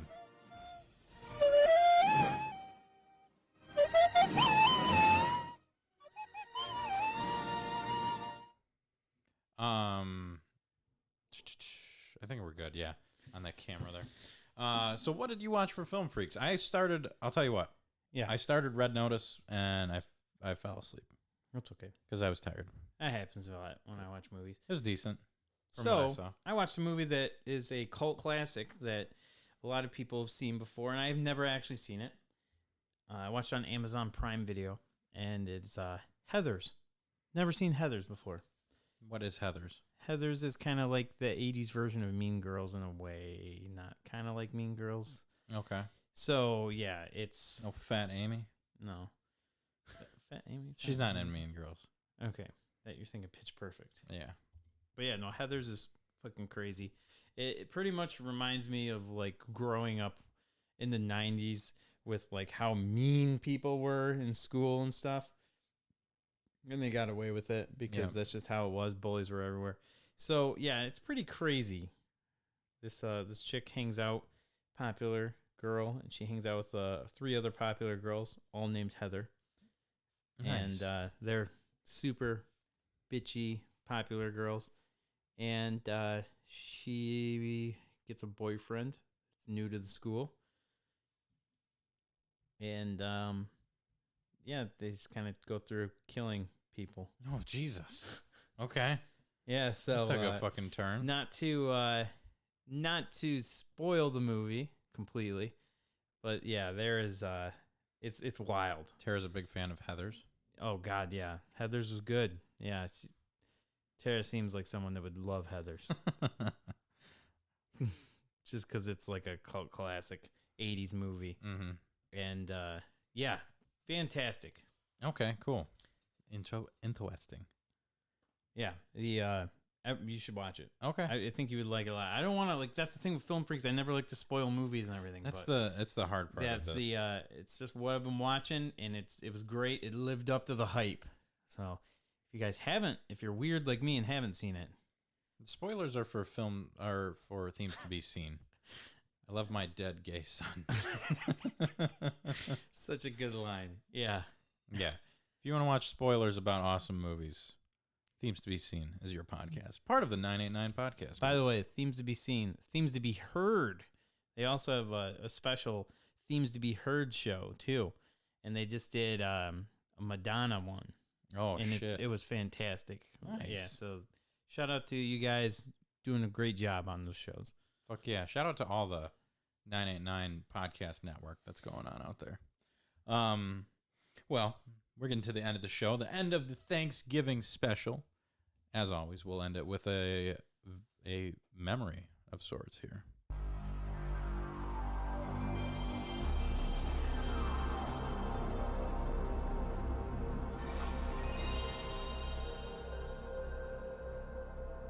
I missed that soundbite. It's so good. It really is. You came up with a great one. It's So- not video game related necessarily. Turkey Day. Yeah, Turkey Day's fun. Everyone loves Turkey Day. People like the day before Turkey Day, you go get blitzkrieged at the fucking bar. Yep. You know, if you're into that. I've still never done it, and I'm not going to. And unfortunately, when you're in our line of work, there's something that comes after Thanksgiving, The Super Bowl of retail, which sucks. Black Friday. Black Friday is upon us. It is 4 days away. And oh my God, we never even did store stories. Wow. Well, you know, How long is the show? Oh man, we're almost 2 hours. yeah, we'll save it. Next time Let's just say I've had some unruly customers lately, and the holiday season is upon us. We'll save it for the next episode, and then you can grab your signed figures so we can have a whole display of them. Oh my God, we never talked about that either. I know. We'll have a whole thing. Talk too much about football. I know. This is a football episode. But yeah, it's Black Friday's coming up. It's not as bad when you work at an independent store, but it's still fucking crazy. And I've been doing it a while now. You've been doing it longer than I. Man, I'm just not ready for it this year. I'm just like not prepared mentally for it. But we've had some fun experiences in the past with it. My first Black Friday. My first Black Friday was at Kroger. That was quite the experience. Fucking stupid and a waste of time. They had like so many of us on staff for no fucking reason. The year after that was when I started working with you, and it was so I started working with you at 1UP in like November of 2015. I moved into my first apartment in 2016. And at that time, I didn't have enough hours at 1UP to sustain the apartment. So I had to work at Verizon. So I got a job at Verizon in September of 2016. And I got trained up, ready for Black Friday, which I missed at your store. Because there was like 3 of us on staff at Verizon. So I missed the first Black Friday at 1UP and did Black Friday at Verizon. Holy fuck. It was the most insane Black Friday I've ever had. We were a private Verizon too. We weren't even like that fucking big name. And just the amount of people coming in for cell phone pre-orders, and just because we had like such a limited supply, it was like just placing orders for people, and the people that did get in time for the phones. Yeah. We were transferring their data, which takes fucking hours. It takes forever. So I'm like trying to transfer people's data on their phones while also ringing up like 3 other people. It's just fucking insane. And then they had all these crazy, like Samsung had all these crazy giveaways for it. So any person that bought a S7 Edge got a free like VR headset with it. So I'm trying to keep track of all these crazy fucking VR bundles that I have to give away, and all these crazy bundles I had to give away. It was nuts. It was my first like retail Black Friday, and it was like the most intense one I've really had. Yeah. What about you? What was your like? Well, I think this is this is 14 or 15. This is the 14th or 15th Black Friday I've worked in retail now. Jesus. I'm old. I'm an old man, and started young, brother. So my first Black Friday I ever worked at in retail was at Best Buy. 2007. Yeah. How old are you? You're 5 then? 10. Okay. Crazy. Yeah, so 2007, and I had no idea what I was getting myself into. I remember we had to park at a church parking lot, like next to it, and this was in Traverse City, so like it was just fucking. When walking to Best Buy there was like ice all over the side of the road. We had to walk on this all down the side of this busy highway to fucking freezing, slipping on the ice, making sure you don't break your leg on the way walking in, and just the people lined outside, and just when it was go time, they opened that shit, and it was just a fucking stampede coming right at you, man. And if anything wakes you up, that's it right there. Let's go. Yep. Yeah. And then other years at Target, I remember working in the toys, and like the line would be wrapped all the way around the building, and they're like these escape doors, like these exit doors, emergency exit doors, and you could hear the people outside there from being wrapped around the building, and like you hear them all talking, and it literally sounded like zombies outside. Like, oh my God. Yeah, it was kind of scary, man, because it's like that's a lot of people coming in. People get fucking. You see all these YouTube videos, people dying from getting fucking stampeded on, and people Walmart. are fucking crazy to get like a microwave deal. shit like that. So yeah, I remember there. We had a big tote that we were like pushing through these people, and no one would move, and I had to finally fucking scream at them, like, "Get out of the way! Just move so we can get this through." Finally, they moved, but yeah, dude, it was fucking nuts. I did that so many years at Target. Oh my god, working electronics there.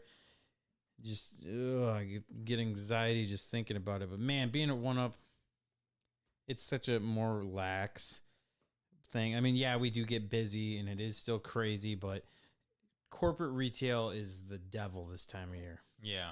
Like, it is horrible. And the people that shop Black Friday, glad you guys get your deals. Yeah, I really don't give a fuck about Black Friday deals. Just because I've worked Black Friday retail, I do not care. I will never, would rather ever stay at home and avoid all people. If I ever don't have to work a Black Friday, the last thing I'm gonna go do is go hop in a line. It's just not Jason's my thing. all about it, man.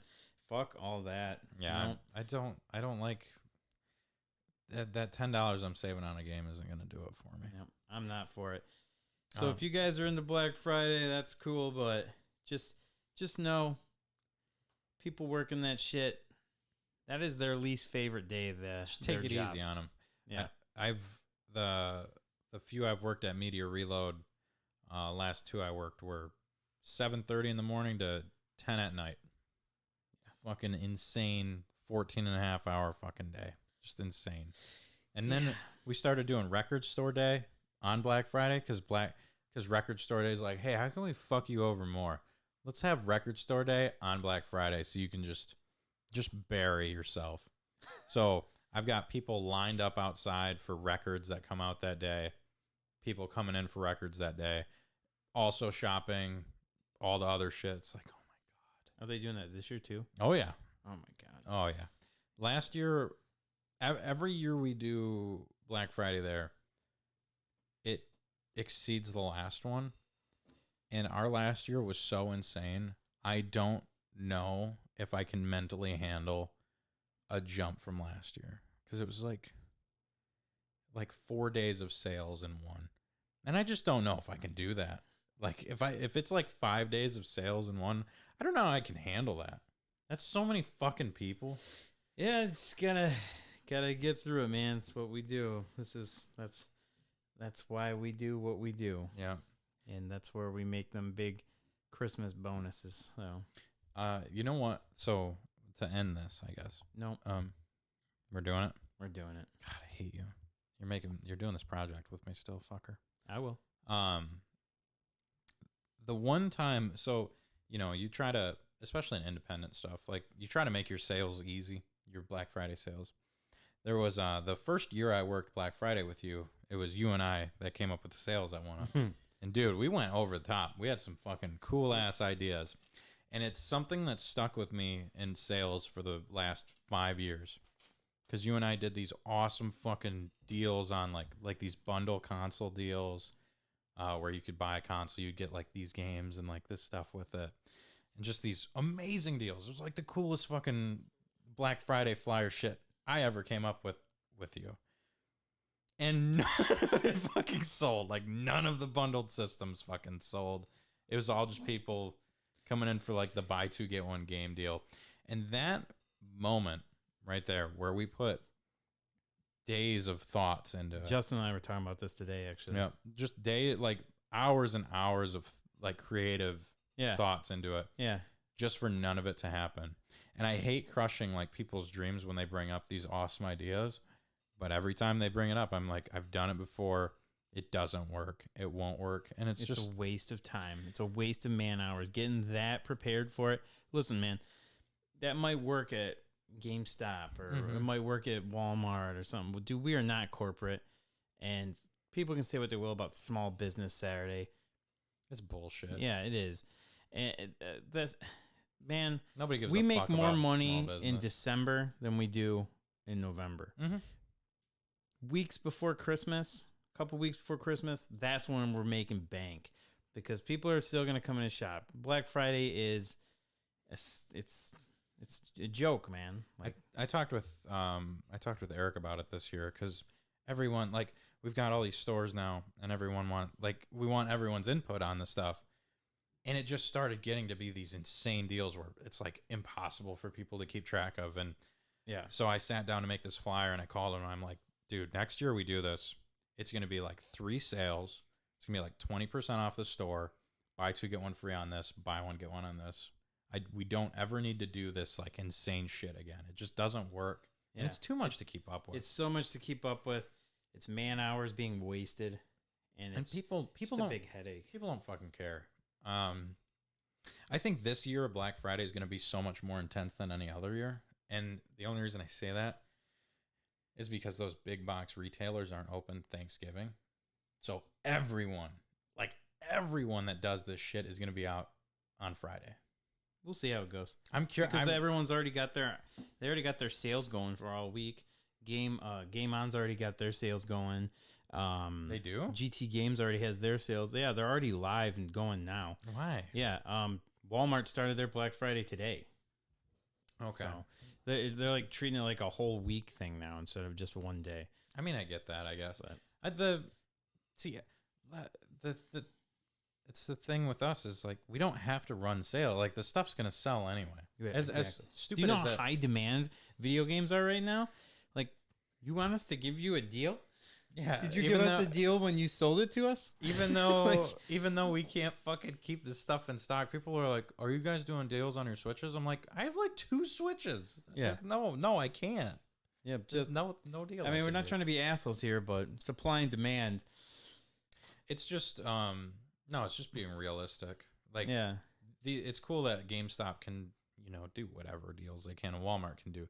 But they can do that because they're allowed to do that. Yeah. They don't pay $200 for a Switch and then have it priced down to $205. Like they're not going to make $5 fucking dollars on something. Right. Yeah. So Anyway, enough don't talk. expect these bangers. Matt's going to end the show, but I'm putting I'm halt to it. Yeah. Halt. We missed We're going to Store end the Story, show not on memory. but on Store For Story. the first time ever, we are going to end the show on Store Stories. And this might be a horrible idea because I always get fired up.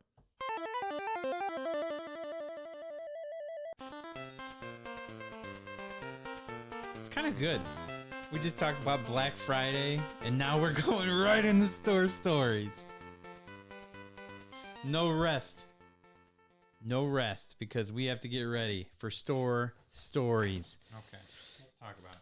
Store Stories. All right, I here d- we go. We're so you- ending the show. Store Stories. You got a whole thing of them. I got 4 of them. And I'm gonna really keep up on trying to, because there's so much shit that fucking happens. All right, I'm gonna go through them quick though. I don't know if people listen to this. You've got good ones. I promise. I don't have anything crazy. Okay. Today I had 2. You use Q-tips for cleaning certain things at the store, correct? Yes. So I had I've got my counter at the store. There's a partition where I can talk with people, and then there's a little fucking desk area. So I had my Q-tips sitting here, and this one gal came in, looked around for a sec. She was like walking up to the counter. I was like, "Was there anything I could help you find? Anything you were looking for?" And she's like, "No." And she reaches over, and she's like, "Can I have some of these?" As she grabs a handful of Q-tips. And I was like, "Why are you taking my Q-tips?" Like, it's like a brand new thing of them. Like, "Why are you taking my Q-tips?" She's like, "Oh, I just need a," just left as she was saying it. And before she even gets out the door, just jams one in there and starts fucking digging around for gold as she's on In her her way ear? to Barnes. Yeah. Oh, On the way to Barnes and Noble. Probably just threw it in my fucking sidewalk. She grabbed 30 of them, dude. Just I was like, what the fuck is wrong with you? It is. I'm so glad we ended on Store Stories because this is this time of year. The crazies are out, boys. And I have this guy that comes in. He's fucking insane. He's just fucking insane. I call him Jimmy Swaggart. Because he comes in screaming about Jimmy Swaggart records all the time. Like, that's what he's on the hunt for all the time. So he came in today, and I'm gonna lump up a few stories in one. He came in today with a record, and he's like, "Would you guys buy this record? It's not in the original sleeve, but the original sleeve had bed bugs on it. So I was wondering if you guys want this record. It's not the same sleeve or anything, but yeah. And I'm like, I know, I can't really buy that. He's like, well, it's a really rare Christmas album. I'm like, I don't buy Christmas albums, man. Yeah, it's just, they don't really sell here. And I don't buy records without sleeves. He's like, well, it's got a sleeve and it's a really rare Christmas album. And I'm like, sorry, man, I can't buy it. So he goes to Barnes and Noble, gets a coffee. And there are, in the cafe there, generally women working there. He came back and was talking about one of them being younger and him very attracted to them. And he told that he told that person over there and then a person that works at my store that he snuck out of his mom's house. This guy is probably about 45 to 50 some years old. He snuck out of his mom's house dressed up in his sexy cop uniform. And his brother drove him to a costume party because his brother just does stuff like that for him. So he asked the lady over there and then one of my employees if they would like to see a picture of him in his sexy cop uniform. We're like, no, you can't do that. Like, that's absolutely a no-go. Jimmy Swaggart. Jesus. Yeah, dude, it's fucking gnarly. This is gross. God, Jesus. makes me sick. Yeah, dude. Oh, God. All right. Well, I had a customer return a racing wheel today, and our return policy is store credit only for returns. Mm-hmm. It's posted on the counter. It's posted on the bottom of your receipt. I tell people every fucking time now because I just don't put up with the, well, you guys didn't tell me. No, I fucking told you. I tell every single person. So I brought the race wheel back. I informed him. He said, I'm just going to return this, man. I just didn't really dig it. I didn't like it. I'm like, okay. Well, is there anything else you'd like in the store or anything? We can just swap her out for that then. Nah, man. I'm like, okay, well, it is store credit only on all returns. A guy told me I had 30 days. I'm like, yeah, you have 30-day return, but it's for store credit, there's no cash returns. And, oh, wow, really? Well, the guy didn't tell me that part. I'm like, okay, yeah, that's just always been our store policy. Okay, well, that's fine, man. I can do the store credit. He took it real well. Yeah. And I'm like, oh, cool. I'm like, you just want me to put that in an account for you? And he's like, yeah, just go ahead and throw it in an account. There's nothing really want right now today. And he left. And I'm like, yeah, sorry, man. It's just, that's the store policy and everything. He's like, yeah, okay. And he walked out. I thought everything was handled well. Uh-oh. About half an hour later, we receive a Facebook message from some chick. Oh, boy. Who is just going off about how, wow, how do you have a 30-day policy and then when we return stuff, just steal it and rob us and turn it into store credit? Like, real nice thing. It says, then they said, real nice thing to do this time of year during the holidays. And then we explained the return policy to them. And they were just like, no, you can keep your wheel. I know you guys rip people off. My friend told me that you ripped him off, and word of mouth goes a long way. So I 100% honestly will tell everybody. Like, and by the way, this is me. Like, if you read what they wrote, you'd have to decipher what they're fucking saying. It made absolutely no sense. It was a read voice to text. Yeah, exactly. I have no idea what this person said. Oh, boy. And yeah, they just went fucking nuts on us over. Yeah. Word of mouth does go a long way. That's right. I had another customer come in. Well, at least you guys sold a wheel for, like, you sold a wheel, and it doesn't sound like they're going to be coming back to use that credit anytime soon. Gotcha, bitch. So that's one of the things. And Dave Chappelle's stand-up when he's like, when he talks about how he got booed and people are wanting refunds, and he goes, you will never fucking get your money back. That's literally after that. Like, if they would have been cool and like we're like, oh, we just really didn't know, and can you make it up for us this one time? I would have probably gave them their money back. Yeah. If they would have just worked with me. Because you're going But to sell that after wheel they anyway. fucking said that, freaked out about that, you will never get your fucking money back. That shit will be store credit forever. Yep. Fuck you. Yeah. No, see, I had a customer come in to get a third-party PS3 controller. He wanted... You guys have any Sony PS3 controllers? No, I don't have any right now. I don't have any used ones. They sell really fast when we get them in. Never have any. Right. Oh, but do you have any Sony brand new PS3 controllers? Yeah, No. yep. I got 30 of them in the back, and they're actually $20 because they're brand new. I don't. I do have new controllers. They're third party. I don't have any Sony new controllers. They stopped making them quite a while ago. They're probably like $80 and like brand new now. So if you want to buy one of those, And then,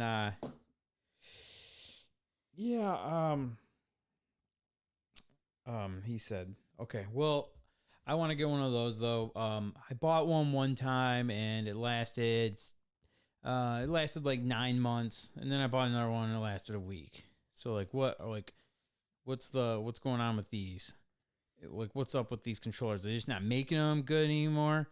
And I'm like, does it have to do with the chip shortage? And I'm like, man, they're good. You got a 30-day warranty, man. Like, if you have any issues, just bring them back. Like, I sell them all the time. They sell out. Sometimes I have a hard time getting them from my vendor, but I can get them back in. Like, okay. And then he looks at me as he rings it up. He's like, well, better buy it now before Biden raises the prices on these things. yep, he's gonna bump those fucking controllers. I up. literally said that word for word. I better buy this controller before Biden raises the prices. Yep. Does that make any sense? Yeah. Because Biden. I know, like, everyone freaks out about Biden raising gas prices, but Well, no. third-party PS3 controllers. Yeah, Biden's going through your vendor's database and 10% up, 10% up, 10%. He literally said that, and I was just like, "Here's your controller. Have a good day." You really can't. Like, I'm not even gonna go political here. It's just like, really, dude. Like, Yep. is this what we blame everything on? Is just Black Friday, folks. Getting ready for the holiday season. 'tis the season to be an asshole. And then we had a customer who got their phone fixed because the kid put the password in wrong, so had to get reset. Turns out that they didn't know their iCloud information. So this lady came in with her son, and the lady's voice is very raspy, and she's just losing it on her son about not knowing the iCloud information. We're trying to explain to him what iCloud is and how this works and everything. And she's like, Damn it, Jacob. You forgot the iCloud. They said you need to know the iCloud, Jacob. and just losing their fucking mind on this kid. And other customers are seeing it like, oh my God. And finally, Jacob remembered it. Thank God, for everyone's sake. Oh my god. But yeah, this lady was just going ham on this poor child. Poor Jacob. This is like in one day too, all these stories. Jesus, man. But yeah, the That's why we send phones to 1UP. Yep, right there. yeah. Yep. So They send 1UP Mr. sends Mustache sends this stuff to us too now. 1UP sends bleeding customers over to me. I send iPhone customers over to 1UP. Yeah, so we are rearing and ready to go for the holiday season, boys. Yeah, ready to deal with the good and the bad and the ugly of Black Friday 2021 and the December that follows. So we hope everyone has a happy Thanksgiving. Yeah. I didn't want to end it on a negative note, so we have one tiny little part left for store stories where we're going to end on a positive note.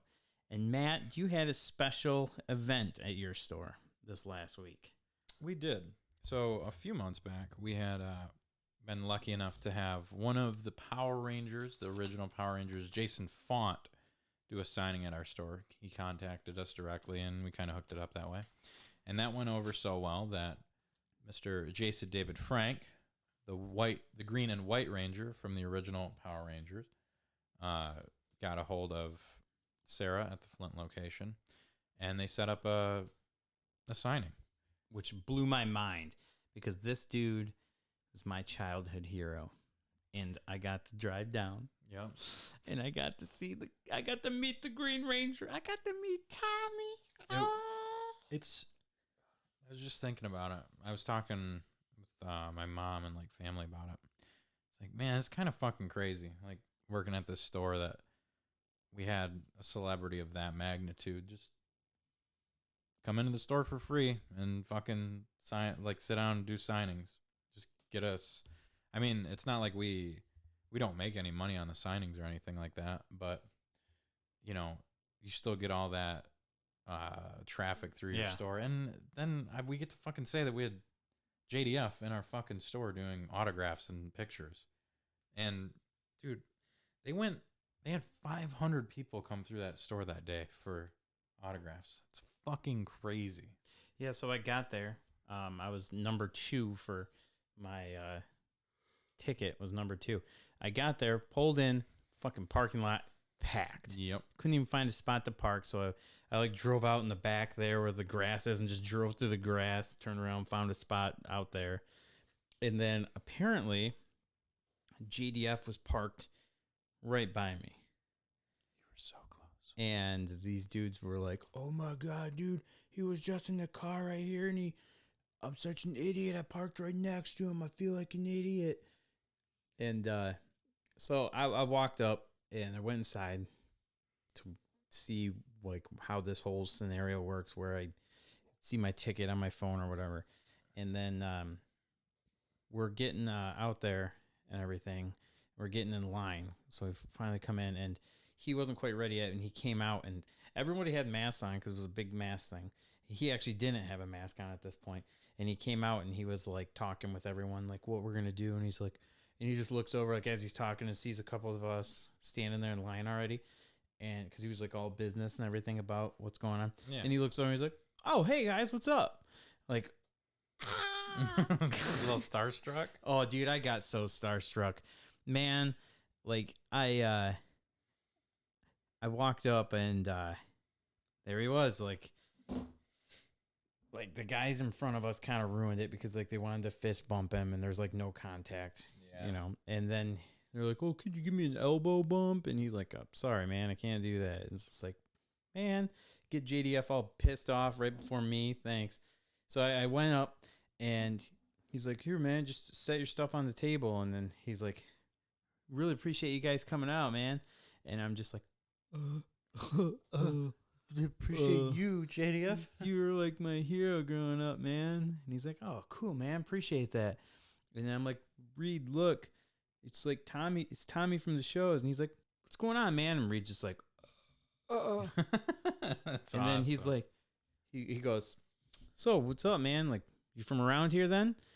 And I'm like, "I'm not even from around here. I'm from Traverse City." But I was like, yeah, from here." And then he's like, "Awesome, man. This place is beautiful. Love it." I'm like, "Oh, it's not. It's Flint." You're that fucking awkward guy. Dude, I was totally. Like, I'm like, have all this charisma and I'm wild and crazy all the time. But like, no, I was starstruck. It happened. Is that your first time you kind of felt that? Yep. That's cool. That's cool. I mean, no, I did high five Randy Orton one time and it was kind of like wild. that would be. But yeah, crazy, too. yeah, like such a mark. But yeah, man, yeah. And then he's just like, he's just talking to me. He's like, "All right, man, really appreciate you coming out." And he signed the Dragon Zord, and then he signed the White Tiger Zord. And then as I'm like, "All right, well, appreciate it, man, thanks." And he's like, "Yeah." And then I put the boxes on top of each other to like pick them up. And he's like, whoa, man, hey. And he like grabbed the Dragon Zord, and he like moved it. He's like, "Yo, man, you want to let this dry. You don't want it to wipe off because it's fresh." And so JDF, fucking Tommy's telling me what to do and shit. He's bossing me around, giving me orders, yelling at me. I'm like, Power cadet. I'm like, Fucking "Oh, listen. fuck. I let goddamn the Green Ranger down." Oh, God. Green Ranger down. Yeah, so I'm like, "Oh, well, thanks." I'm like, "Okay, thanks, man. Yeah, you've probably signed a few of these, huh?" And then I left. It was. I was bummed because I kind of wanted to like talk to him more and say stuff to him, but I was just so starstruck. I just was so just like I don't know. You never know. He might come back. Yeah. We do have the hookup on Power Rangers. Oh, and he gave me a bonus signature. It was like a little card, and he signed it, and he's like, "Here, man, this is my new movie. Check it out." Oh, nice. So, Oh, yeah. fuck yeah. Yeah, it was like a card for his new movie, and he signed it for me. So I will fucking buy that movie. Yeah. I had the man tell me to check out his new movie. And you can put the little card in the fucking Yeah. movie. That's man. fucking sweet. So yeah, that was very exciting. Huge thing. And I had the Dragon Zord and the White Tiger downstairs. And then I went downstairs to grab something to like a little smoky treat or something that I had down there. And I look and I see water just dripping all over everything downstairs in my basement. Oh my God. Right next to the Dragon Zord and the White Tiger Zord. And I'm like, what the fuck, Amanda? The fucking basement's leaking. What the fuck? And she's like, yeah, I know. The sink's kind of overflowing or something like that. And I'm like, oh my God. So I grabbed it and like it got a little bit of water on the top, but I cleaned it off and everything was fucking fine. I am so happy I went down there. Almost gone. Ruined. Almost gone. Just like that, but I found it. I go upstairs. Fucking man's like the plumber of the family. And yeah, like the fucking floor in the kitchen's water, and she's just not letting me know. It's like she's like hiding this crisis that's happening, but God. Almost lost my JDF signatures the day after getting signed. Thank God you didn't lose those hours. I think I lost my Goku signature though. Is that Dunzo? I don't know. We'll find out if it dries. Oh man. Yeah. Well, you can always get another. Just go back up there and pay him again. Yeah. But $120. yeah, It's the old JDF and get those signatures. shit's not cheap, man. That wasn't that bad, I didn't think, compared to some. So Yeah, that's a lot.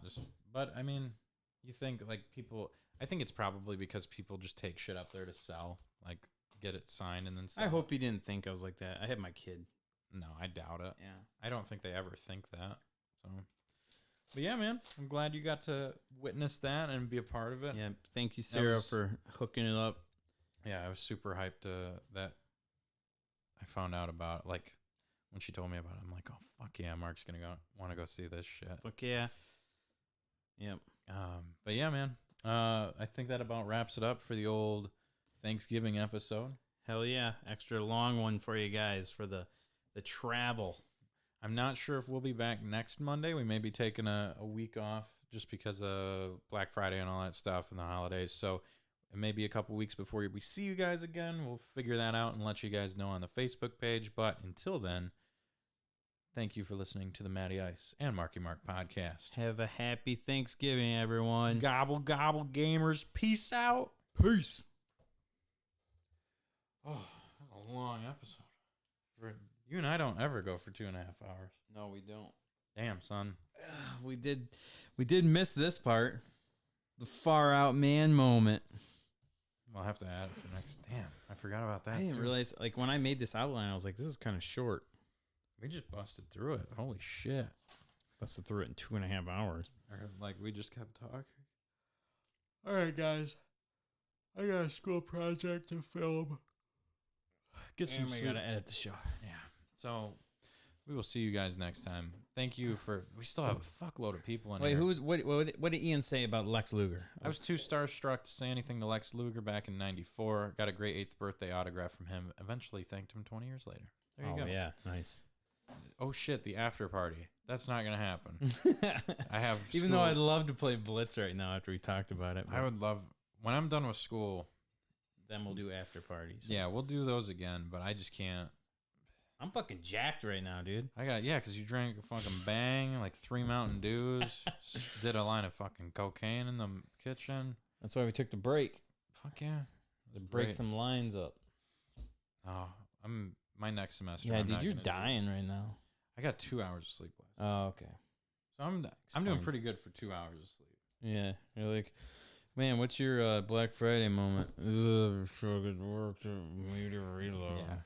Worked I the worked media it. room. 27 years. But thank you everyone for tuning in to the show. Yeah, JDF showed up for the store. We'll catch you guys later. Peace out.